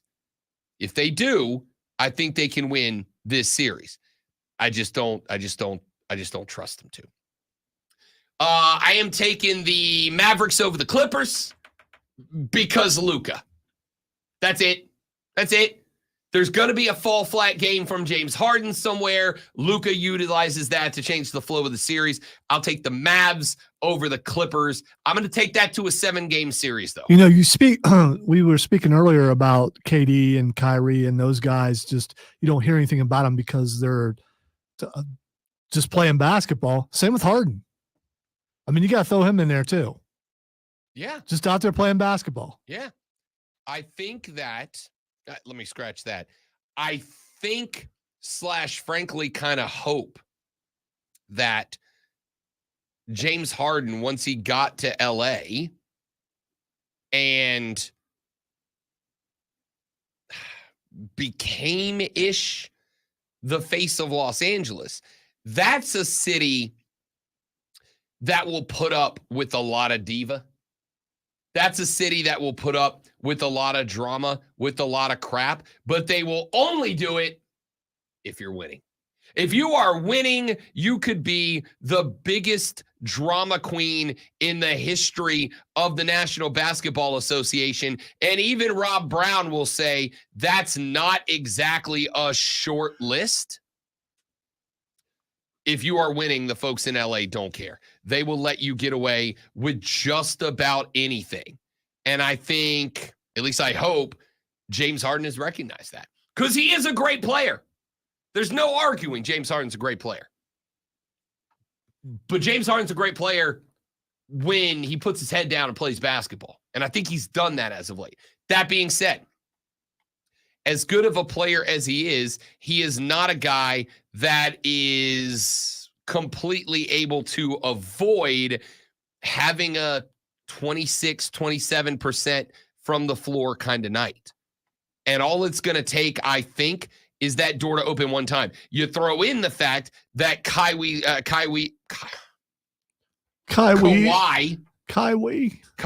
is who plays with Luka when he's mad that somebody had the audacity to put a globe in his office. When Kawhi, I don't know why that was so difficult for me to make happen. When Kawhi, it's Friday. It's 9:50. We're in hour number 4. I mean, hard case of the senioritis of the week. When Kawhi is healthy, I do think the Clippers are a very good basketball team, but he is questionable for game number 1 tomorrow. And as he is questionable, even if he plays, I don't think he is 100%. I think Luka and the Mavs can steal one on the road in Los Angeles, and that's what it's going to take to win. That's my seed upset. I know not a big one, the 5 and the 4. So here's what we're going to do. Let's take a break. When we come back here in just a moment, we will run through our playoffs in the Eastern Conference. Of course, the 1 seed Boston Celtics will be taking on the 8 seed, which is the winner of tonight's matchup between Chicago and Miami. No Jimmy Buckets for the Heat tonight. We got the New York Knicks hosting the Philadelphia 76ers, the Milwaukee Bucks taking on the Indiana Pacers, and the Cleveland Cavaliers versus the Orlando Magic as the 4-5. I'll run you through my thoughts in the East, and then we'll wrap this bad boy up on the Rob Brown Show and the Fan Upstate.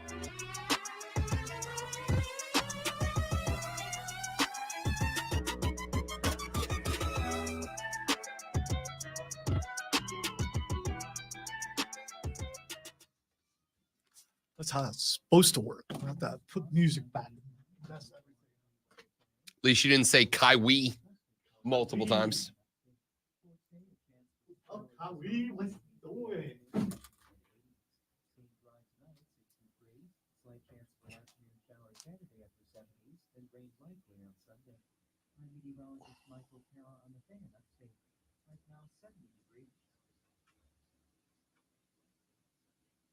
And now, the Morning Sports Fan, powered by Ingles. Low prices, love the savings. Just a few days ago, we were all talking about Caitlin Clark in the WNBA. What was the conversation? Well, Caitlin Clark. Hey, guys, give me just a minute. I'll be right back.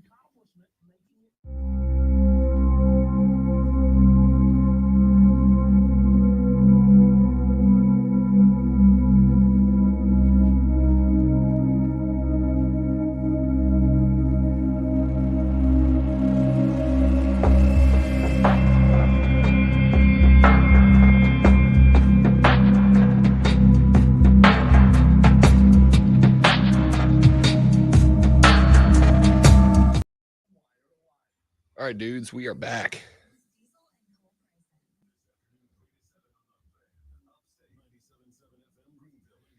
If you are enjoying the show, I know I ask usually at the end of the stream, but if you enjoy the show, if you enjoy spending your mornings with us, and we do appreciate it, and I mean that, share us around to your social media. We want to grow the show. We want more folks in here. We're getting closer and closer to a couple of hundred folks in here on the regular. We'd like to jump over that mark if we can.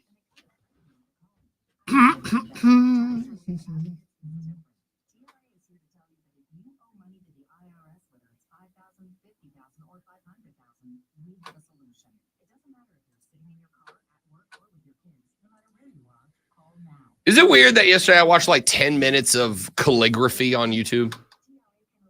And now I kind of want to learn calligraphy. I write a lot.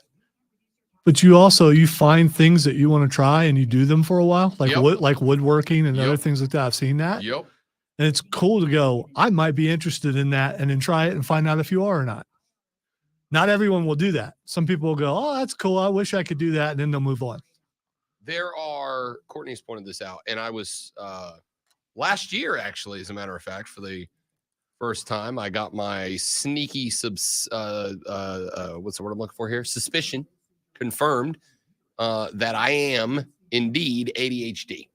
And I was told that is a major red flag for ADHD, as somebody who jumps into a billion hobbies and kind of tinkers with a lot of different stuff, but doesn't really hone in on one. Really, the There have been a few that have jumped out at me that like I'm committed to, like photography. I'm still doing photography on the reg. You went blurry, by the way.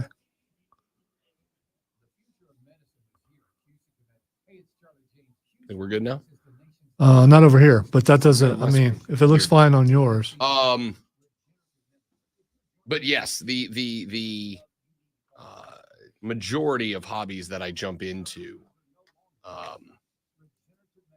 I lose, and I've been told like that is a red flag of ADHD. Is when you start a ton of hobbies, but you don't really like stick with them. You get interested in something else and you move on to the next thing. Blurry on your end still. Wow. Let's go black. No, the camera is just it's gone into slow-mo too. Whale. Let's just turn it off. And back on again. That looks better. You were in like max headroom there for a while, which is a really old reference that some people get only because they're nerdy. The show is way ahead of its time. The show is good. The pirated TV signals were the best. Yes. I Did wonder you try taking it out and blowing it? It's a very dirty Nintendo reference, and I appreciate it. Dirty by actual dirt is because that's why you would blow in there because of actual that's what I meant. dirt. And it wasn't just Nintendo. I mean, Sega, Atari 2600, definitely back in the day.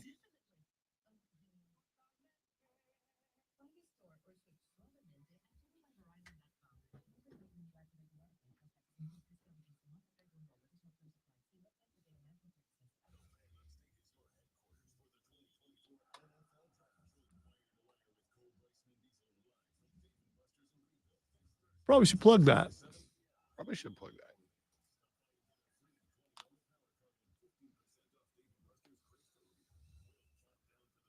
Poor Josh. Doesn't have a wide receiver anymore. According to the stories that have been running all day, how is he going to survive? I don't know. It's a valid concern.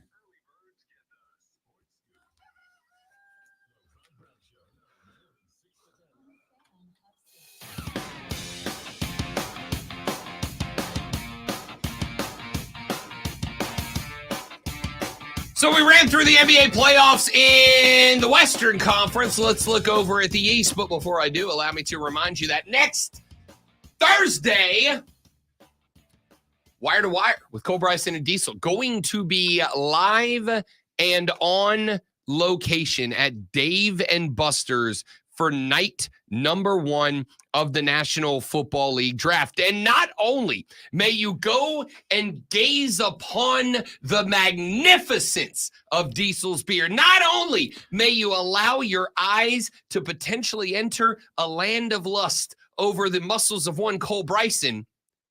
All right, that's going a little too far. The beard, for sure. You'll see it when you walk in. Before you make eye contact, you will see the beard. It's magnificent. It is magnificent. You're not wrong.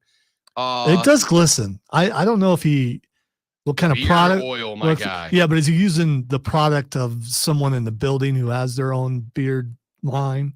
Possibly. I don't know. I don't want to plug that if that's not what he's using. It's a good question. All I know is if you have a beard and you would like some beard tips from Diesel, be at Dave & Buster's next Thursday when Wire to Wire is live and on location, and feel free to ask him those questions while he's on the air. Oh, yeah. I was going to say, so I could show up while he's on the air and just ask him it doesn't matter what he's talking about. I can just jump in and say, how do I do that? Yeah, for sure. Okay. All right. Yeah. Hey guys, what do the Panthers do? What, sir? I'm sorry. What? No. It's just beard oil. Now, what do the Panthers do at 33? No, I brush it every day. Now, leave me and my schmedium shirts alone. Sir, I'm trying to do a show here. You can also watch and see how often Cole just side eyes at the beard. I mean, because jealousy is a real thing. Jealousy's a real thing. It is. I'm jealous of it. Yeah, we all are. I'm are very jealous of it. That's not even a joke. Yeah, I'm definitely, I couldn't do that. As somebody whose beard is far more Joe Dirt than ZZ Top, I am very jealous of it. All right. Wire to Wire next Thursday, live and on location at Dave & Buster's. Cole will be there. D-Train will be there. They've got game cards and things Yep. like that, so you should probably show up and hang out. Yep. We'll have some swag. You'll have the opportunity to go eye to eye with Diesel and Cole. And also, I will be there. And I'm pretty sure that if I drop at least 1 to 3 challenges per day on Zoe next Monday through Thursday, I'm pretty sure I can get him there, if only to defend his video gaming honor. See, that's probably the only way that you're going to get me there. It's the only way I need to get you there. By the way, I do believe if they do like what the normal setup is, they'll be in the bar area. So as soon as you walk in, you will spot that magnificent beard. It'll be right there in live and in living color, my dudes. Next Thursday, Wire to Wire. Can that beard play air hockey though? That's a great question. I'm just curious. It's a great question. Can that beard pop a shot? I mean, he might be able to pop a shot, but he can't pop a shot like me. Can that beard ride the VR ride? That I'm interested to see. He's too cool to act scared. I'm just more a interested previous to see. a previous host in that time slot screamed like a girl, and I'm not cracking on girls, but it was a high pitched squeal that was. We were trying to figure out who was doing that, and looked over, and it was him. I'm just more interested to see if Diesel pulls the "I'm too cool for this" card. What, for video games? Yeah. No, come on. No, he won't do that. We have seen how competitive he is. He is, I don't know how competitive Cole is, but I know Diesel is just as competitive as we are. If he gets challenged, he's going to have to step up. That's what he does. Well, if only you want to come find out, people. Next Thursday, Dave & Buster's, Wire to Wire with Cole and Diesel. I will be there, and I'm going to say plus 175 that Lonzo makes an appearance. We'll find out. Can I get in on that? It might be some No, insider Jonte trailer. Porter, you may not. Over in the East, we will find out the 8 seed tonight when the Miami Heat take on the Chicago Bulls. Without Jimmy Buckets, I actually don't know who wins this game. I'm actually back and forth on this game. There's part of me that goes, all right, Kobe White has turned into a dude for the Windy City Bulls.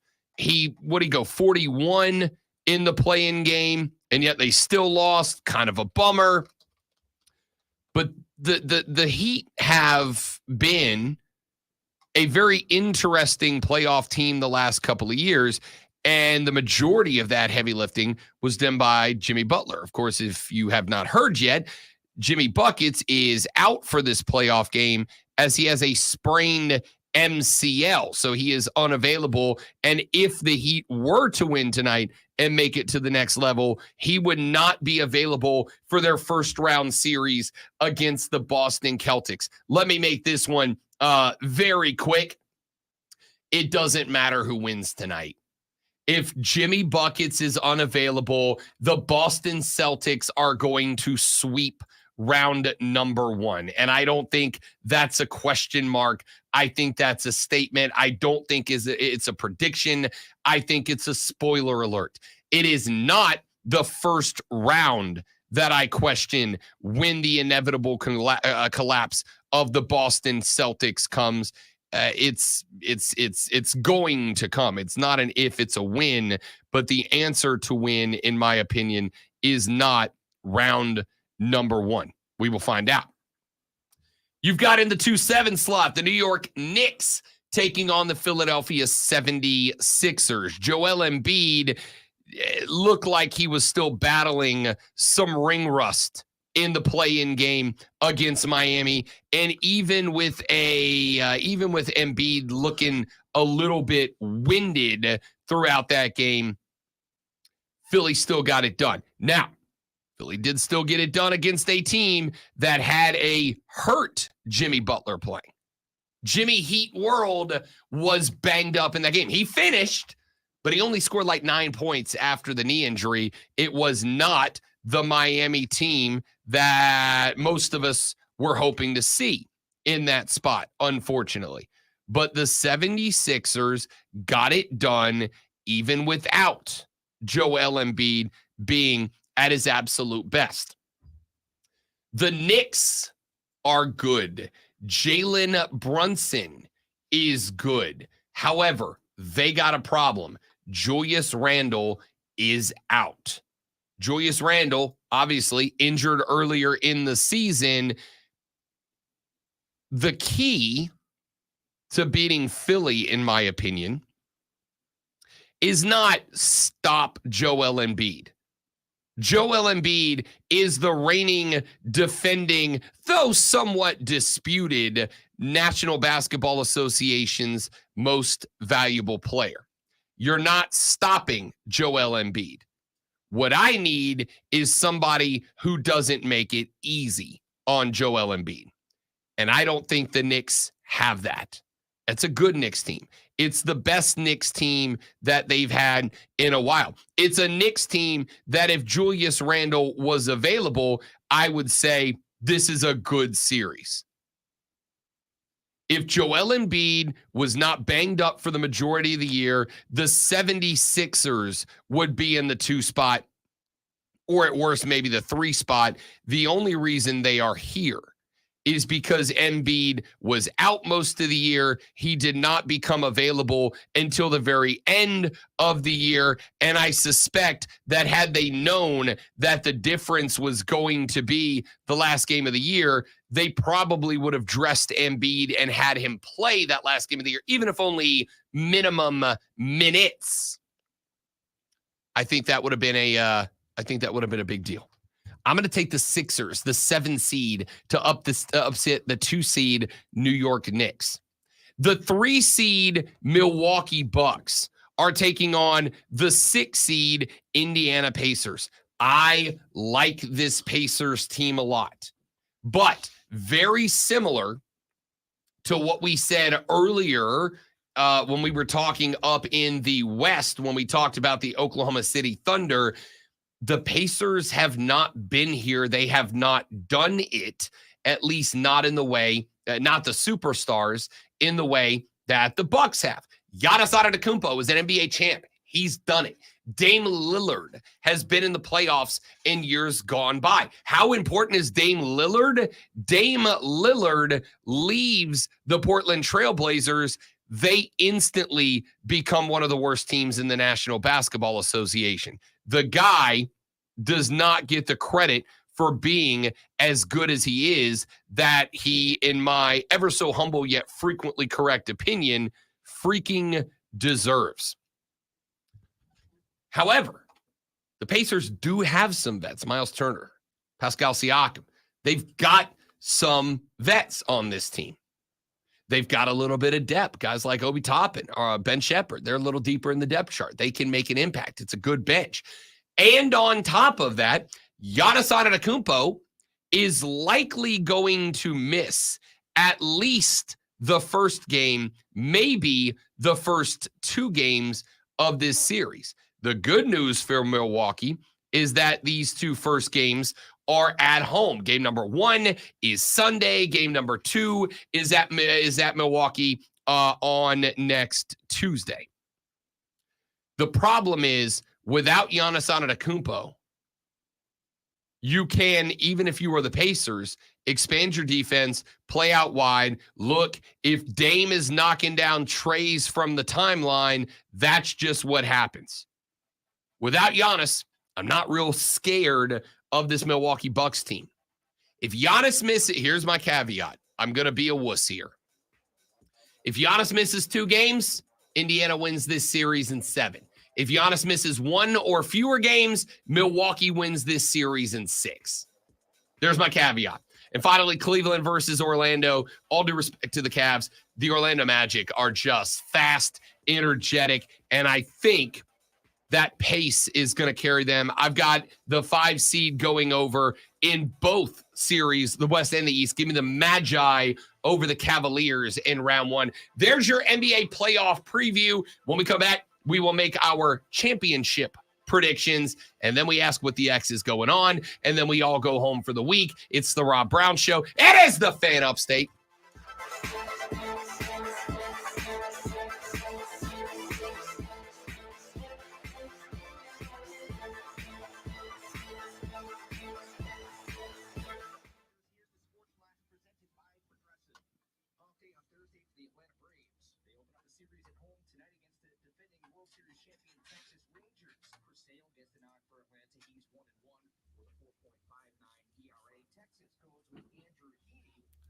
Andrew Heaney.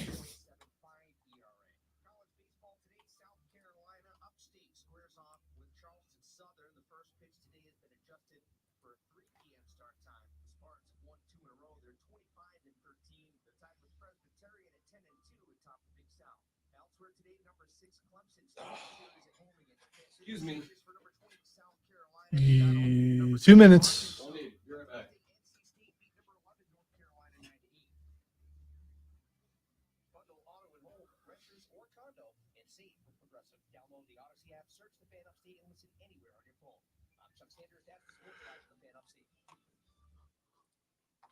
Have you ever dug a hole so deep you found your neighbor's secret stash? Turns out my neighbors were hiding a garden gnome collection that's weirder than my last Tinder date. But yeah, I heard there are all kinds of treasures and mysteries you can discover by simply digging in your backyard. So far, all I found is a worm with an attitude problem. While we all like a good punchline, let's avoid punched lines when dealing with our sensitivities. Remember to contact 811 before you do. Sponsored by South Carolina 811 in cooperation with South Carolina Broadcasters Association and this station. Look around. You can find cars like these on Auto Trader, like that car riding your tail. Or if you're tailgating right now, all those cars doubling as kitchens and living rooms are on Auto Trader too. Are you working out and listening to this ad at the same time? Well, multitasking pro, cars like the ones in the gym parking lot are for sale on Auto Trader. New cars, used cars, electric cars, maybe even flying cars. Okay, no flying cars, but as soon as they get invented, they'll be on Auto Trader.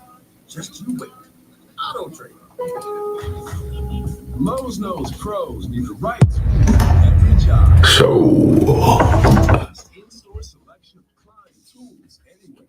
Find new items launching exclusively at Lowe's, like the self-leveling laser level for just $159.98. Plus, shop the Correct, James. I didn't even need to mention Doc Rivers. I didn't understand that higher then. I don't understand it now. Doc Rivers has consistently throughout his career done less with more than any other coach that keeps getting jobs.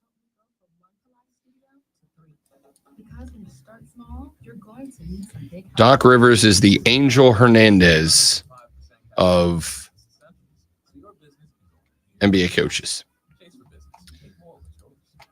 The yesterday afternoon, I did something around the house, and the fiance called me the Angel Hernandez of doing that thing.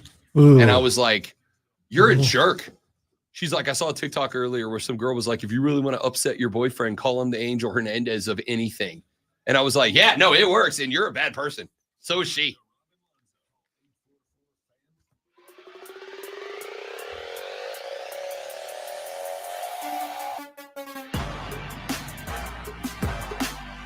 It was brought up during the break that the Milwaukee Bucks have one major other obstacle that they have to overcome.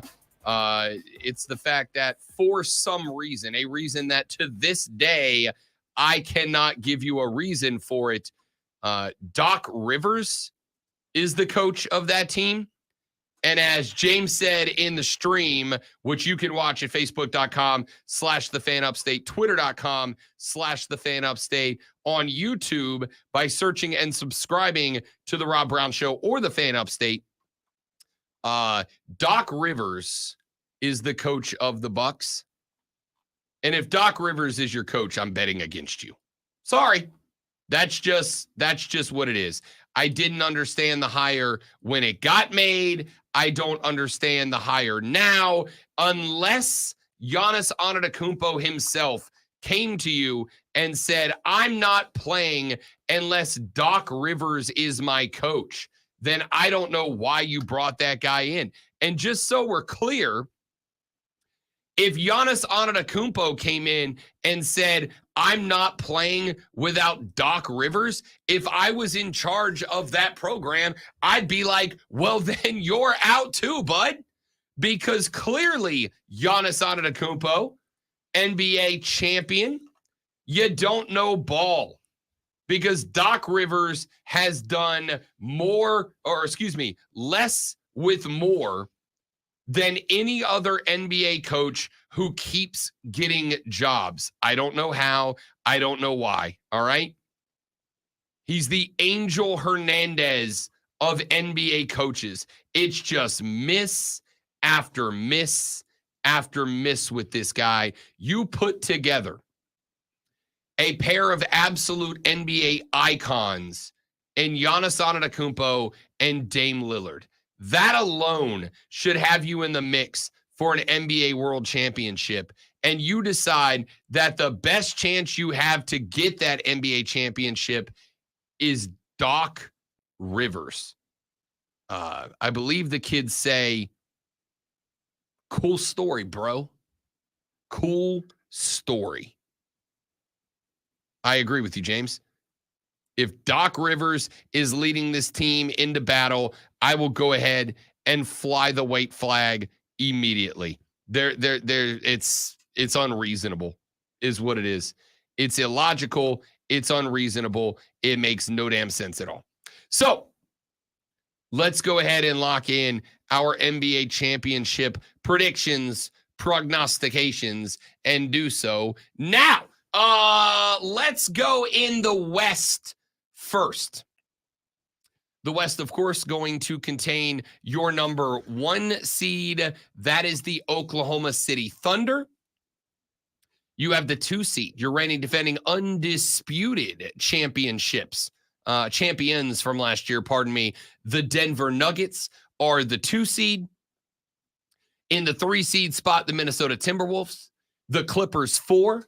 The Mavericks 5. In the 6 seed, the Phoenix Suns. Your play-in 7 seed, the Los Angeles Lakers. Your 8 seed, inevitably, the Sacramento Kings. They will go 1-5 against my New Orleans Pelicans this year. Unfortunately, the 5 is the only one that is going to matter, as they will win their play-in tournament game tonight and make their way to the NBA title picture. Lonzo, do you have a lean in the West?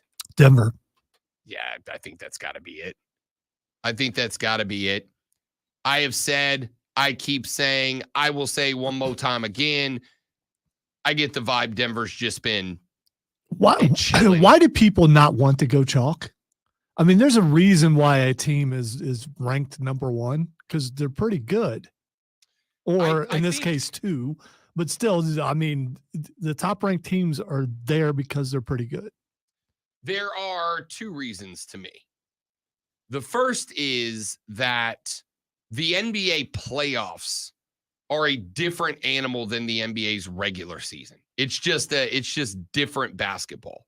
It's the same game, but there's a different level of, I don't know, immediacy, urgency in the playoffs, that not that it doesn't exist in the regular season. I just don't think it's quite as prevalent in the regular season. And some teams definitely not looking at you, Boston. Some teams for one reason or the next, they just don't have that next gear. Boston's done it, what 3 years in a row? They've been a favorite out of the East, and 3 years in a row, when it came gut check time, they folded up like a cheap lawn chair. And I think that the fear is, for a lot of these teams, you don't sense that they smell the blood in the water and have that finality to them, that extra gear that you need to hit if you want to become NBA champions. And I think that scares some people off.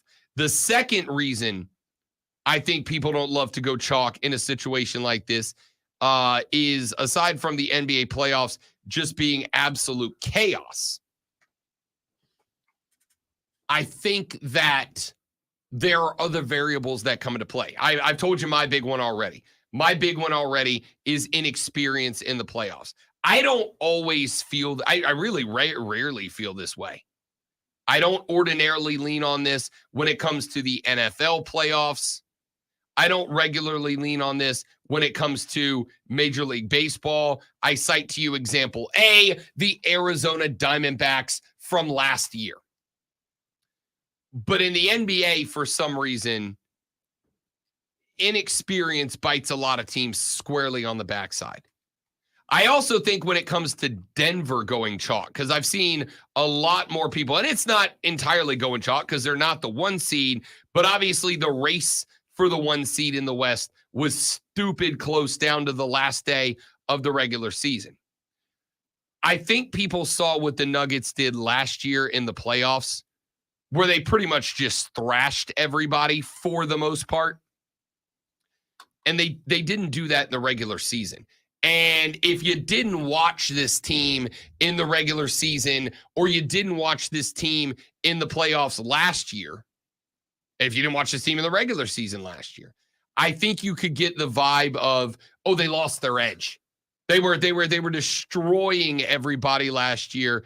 And this year, they've been in dogfights all season. They've lost whatever it was that made them last year. And again, I don't think that's true.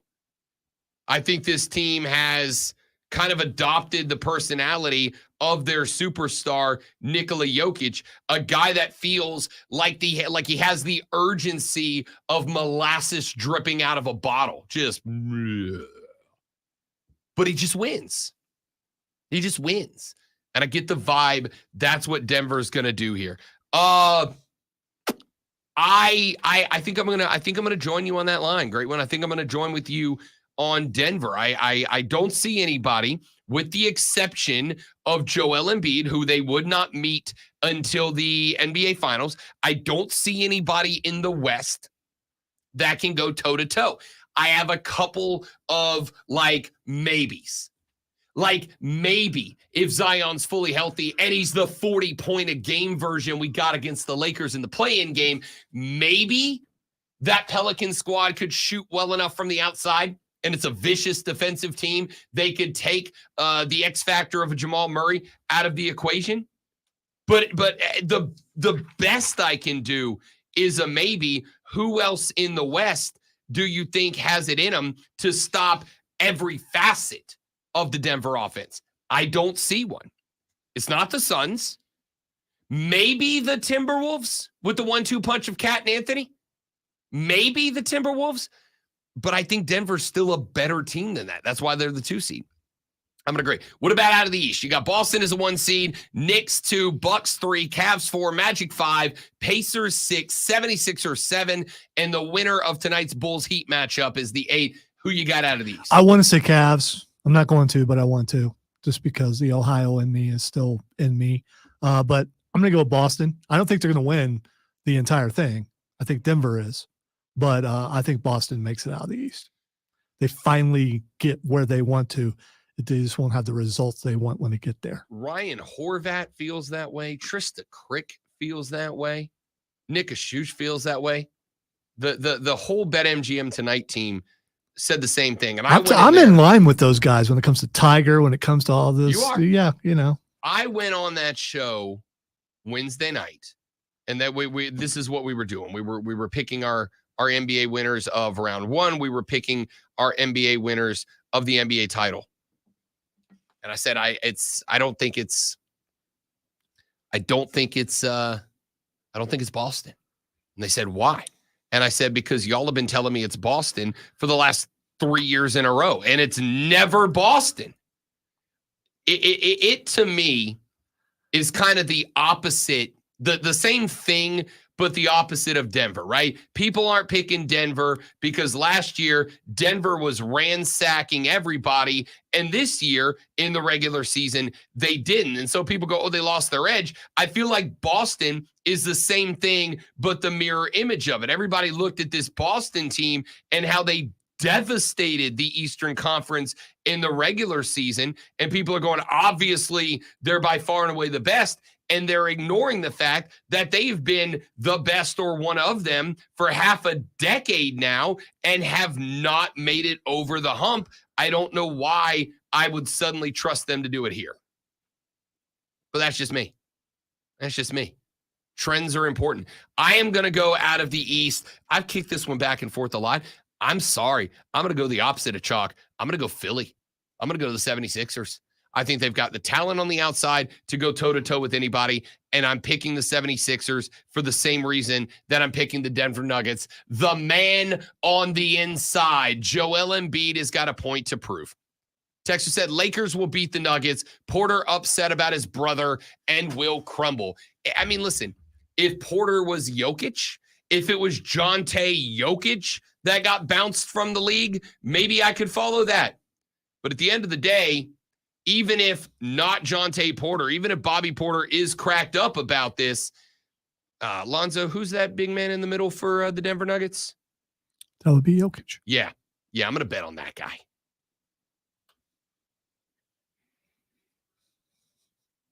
You didn't pick your overall winner. I just, we got time. I mean, I know we do, but it's more fun to lock it in. Denver over Philly in 7. Yep. I got Denver over the Celtics in a sweep. All right. The first thing that's Xing is double album. So we knew that Tay-Tay was going to be dropping a new album today. We knew it was, what was it called? The Dead Poets Society? Tortured Poets Department. I'm making a joke. However, apparently, Tay-Tay decided that she was going to grace the masses, not with one album today, but with 2 albums today, dropping a pair of them on a unsuspecting but very energetic American fan base. Soon as this show is over, Zoe and I will make our way to the Fortress of Nerditude. We will turn off everything but one speaker, and Zoe and I will be throwing a Taylor Swift listening party. I don't know. There may be something else that might deter that. The next thing is Xing is Pearl Jam. I'm going to get myself in trouble. Not a big fan. Okay, Pearl Jam just dropped a new album too. I listened to it. Yeah. I'm not anti Pearl Jam. So you don't like them because of their politics? No, has nothing to do with the politics. I can tell you right now, I don't know. I don't even know what Pearl Jam's politics are. Okay? You would enjoy it. I don't know. Yeah. I don't care. Okay, listen. I think it is quite silly to say shouldn't have politics in music. My guy, 90% of politics or of music is politics. By the way, that's fine. I didn't say anything. I said you would like their politics. I don't care about scratch that. If you make politics part of your music, then yes, I'm going to care about your politics, because if you sing about politics I don't like, I'm probably not going to get super big into your stuff. If you that's why I was surprised that you're not a Pearl Jam fan. Look, at the end of the day, I gotta be a fan of your music to be a fan. I'm not anti Pearl Jam. I don't know if I just missed the window for Pearl Jam. So you just not like grunge? I mean, no, I liked grunge a lot. Okay, all right. It's just like I said. I can't tell you why Pearl Jam never made so it. You didn't like Jeremy? You didn't like I'm Still Alive? You didn't? I mean, I'm still alive. Like, it's always been in the atmosphere. No, it's not much that different than Creed. It's always been in the atmosphere of Rob Brown. They just never clicked as a band that I went out of my way for. I'll listen to them. If somebody turns on Pearl Jam, I'm not like, oh God, I hate this crap. It's just as a band, because there's a lot of grunge I do like. They just never. And also, are they grunge? Will we say grunge? They came out during the grunge. I think they were known as grunge. I mean, grunge doesn't exist anymore. So I guess they're just rock, but that's when they came out, and they were always known to me as a grunge band. That's and fair. I'm pretty sure they were referred as that. All right. The next thing it's Xing is Superman. If Rob Brown's voice was a band, it would be Pearl Jam. Possibly. I don't know. I think I'm okay with it. He actually sings a lot higher than you think. So I don't know. Maybe. You're not wrong. Yesterday was Superman Day, by the way, and we missed it because I messed up X at the end of the day. Unbelievable. But it's still trending. All right. And finally. By the way, I saw a comment yesterday where Superman gives Atlas a break from holding up the world. And it's the first time in a long time, I was in my feels for a minute. Dude, that's kind of awesome. It was good. that- Dude. He gives Atlas a break because, Atlas was tormented to carry the weight of the world on his shoulders by Zeus, and he could not take a break from anyone who was unwilling to bear the sacrifice. And Superman gives him a break, and Atlas just disappears. Superman freaks out. Atlas comes back. He took his break to go allow his daughter to walk his daughter down the aisle, and Superman thought he left him there, but was willing to hold that burden. It was one of the best comic books panels I've read in a long time. Oh, that's cool. Finally, Matt Hardy is Xing. So Matt Hardy's been putting out a bunch of stuff this week, like teasers about him He's- connected to the Wyatt family. He says he's just doing it to get attention. He is not a member of the Wyatt family. He's a free agent, though. That's exactly what I would say if I was in the Wyatt family. How Won't do you work. know a Wyatt family without Wyatt? We'll see. That's it for us. Y'all have a lovely weekend. I appreciate you being here. Thank you so much for being a part of our little community. Don't drink and drive. I'll punch you in the face. We'll see you back here Monday on another edition of the Rob Brown Show in the Fan Upstate. Later. Yeah!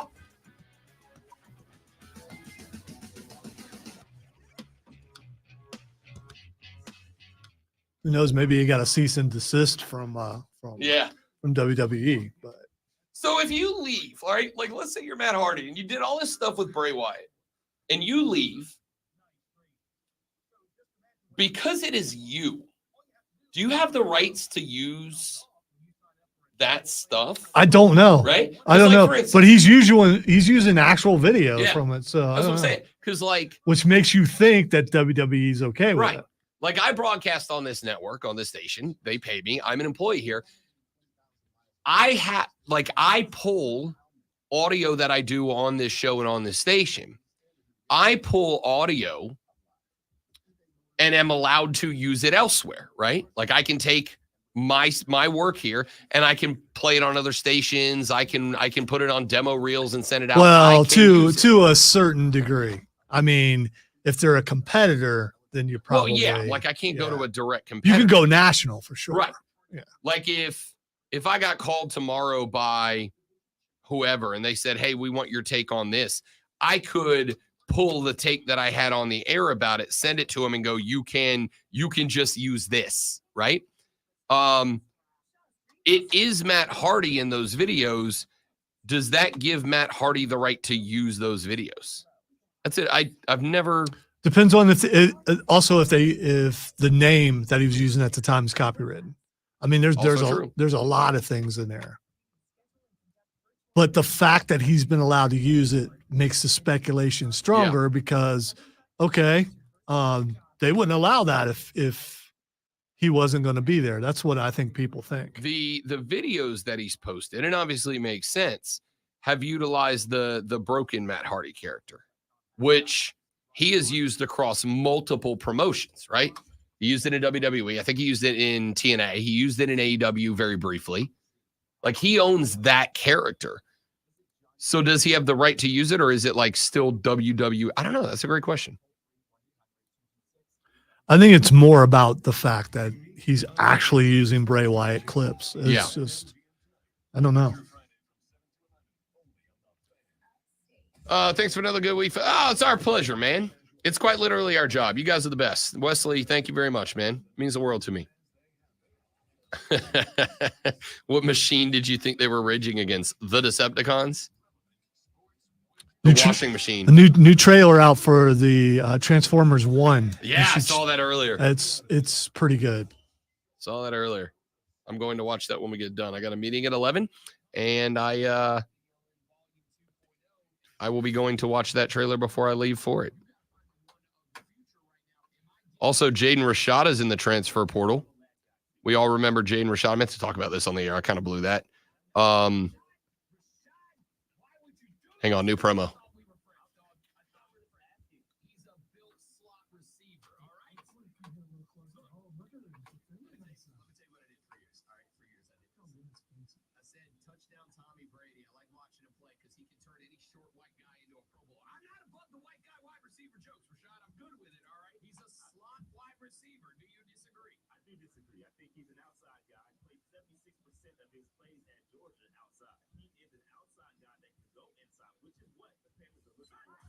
Thank you for not including him calling me lazy. I did. I took that out. I did take that out.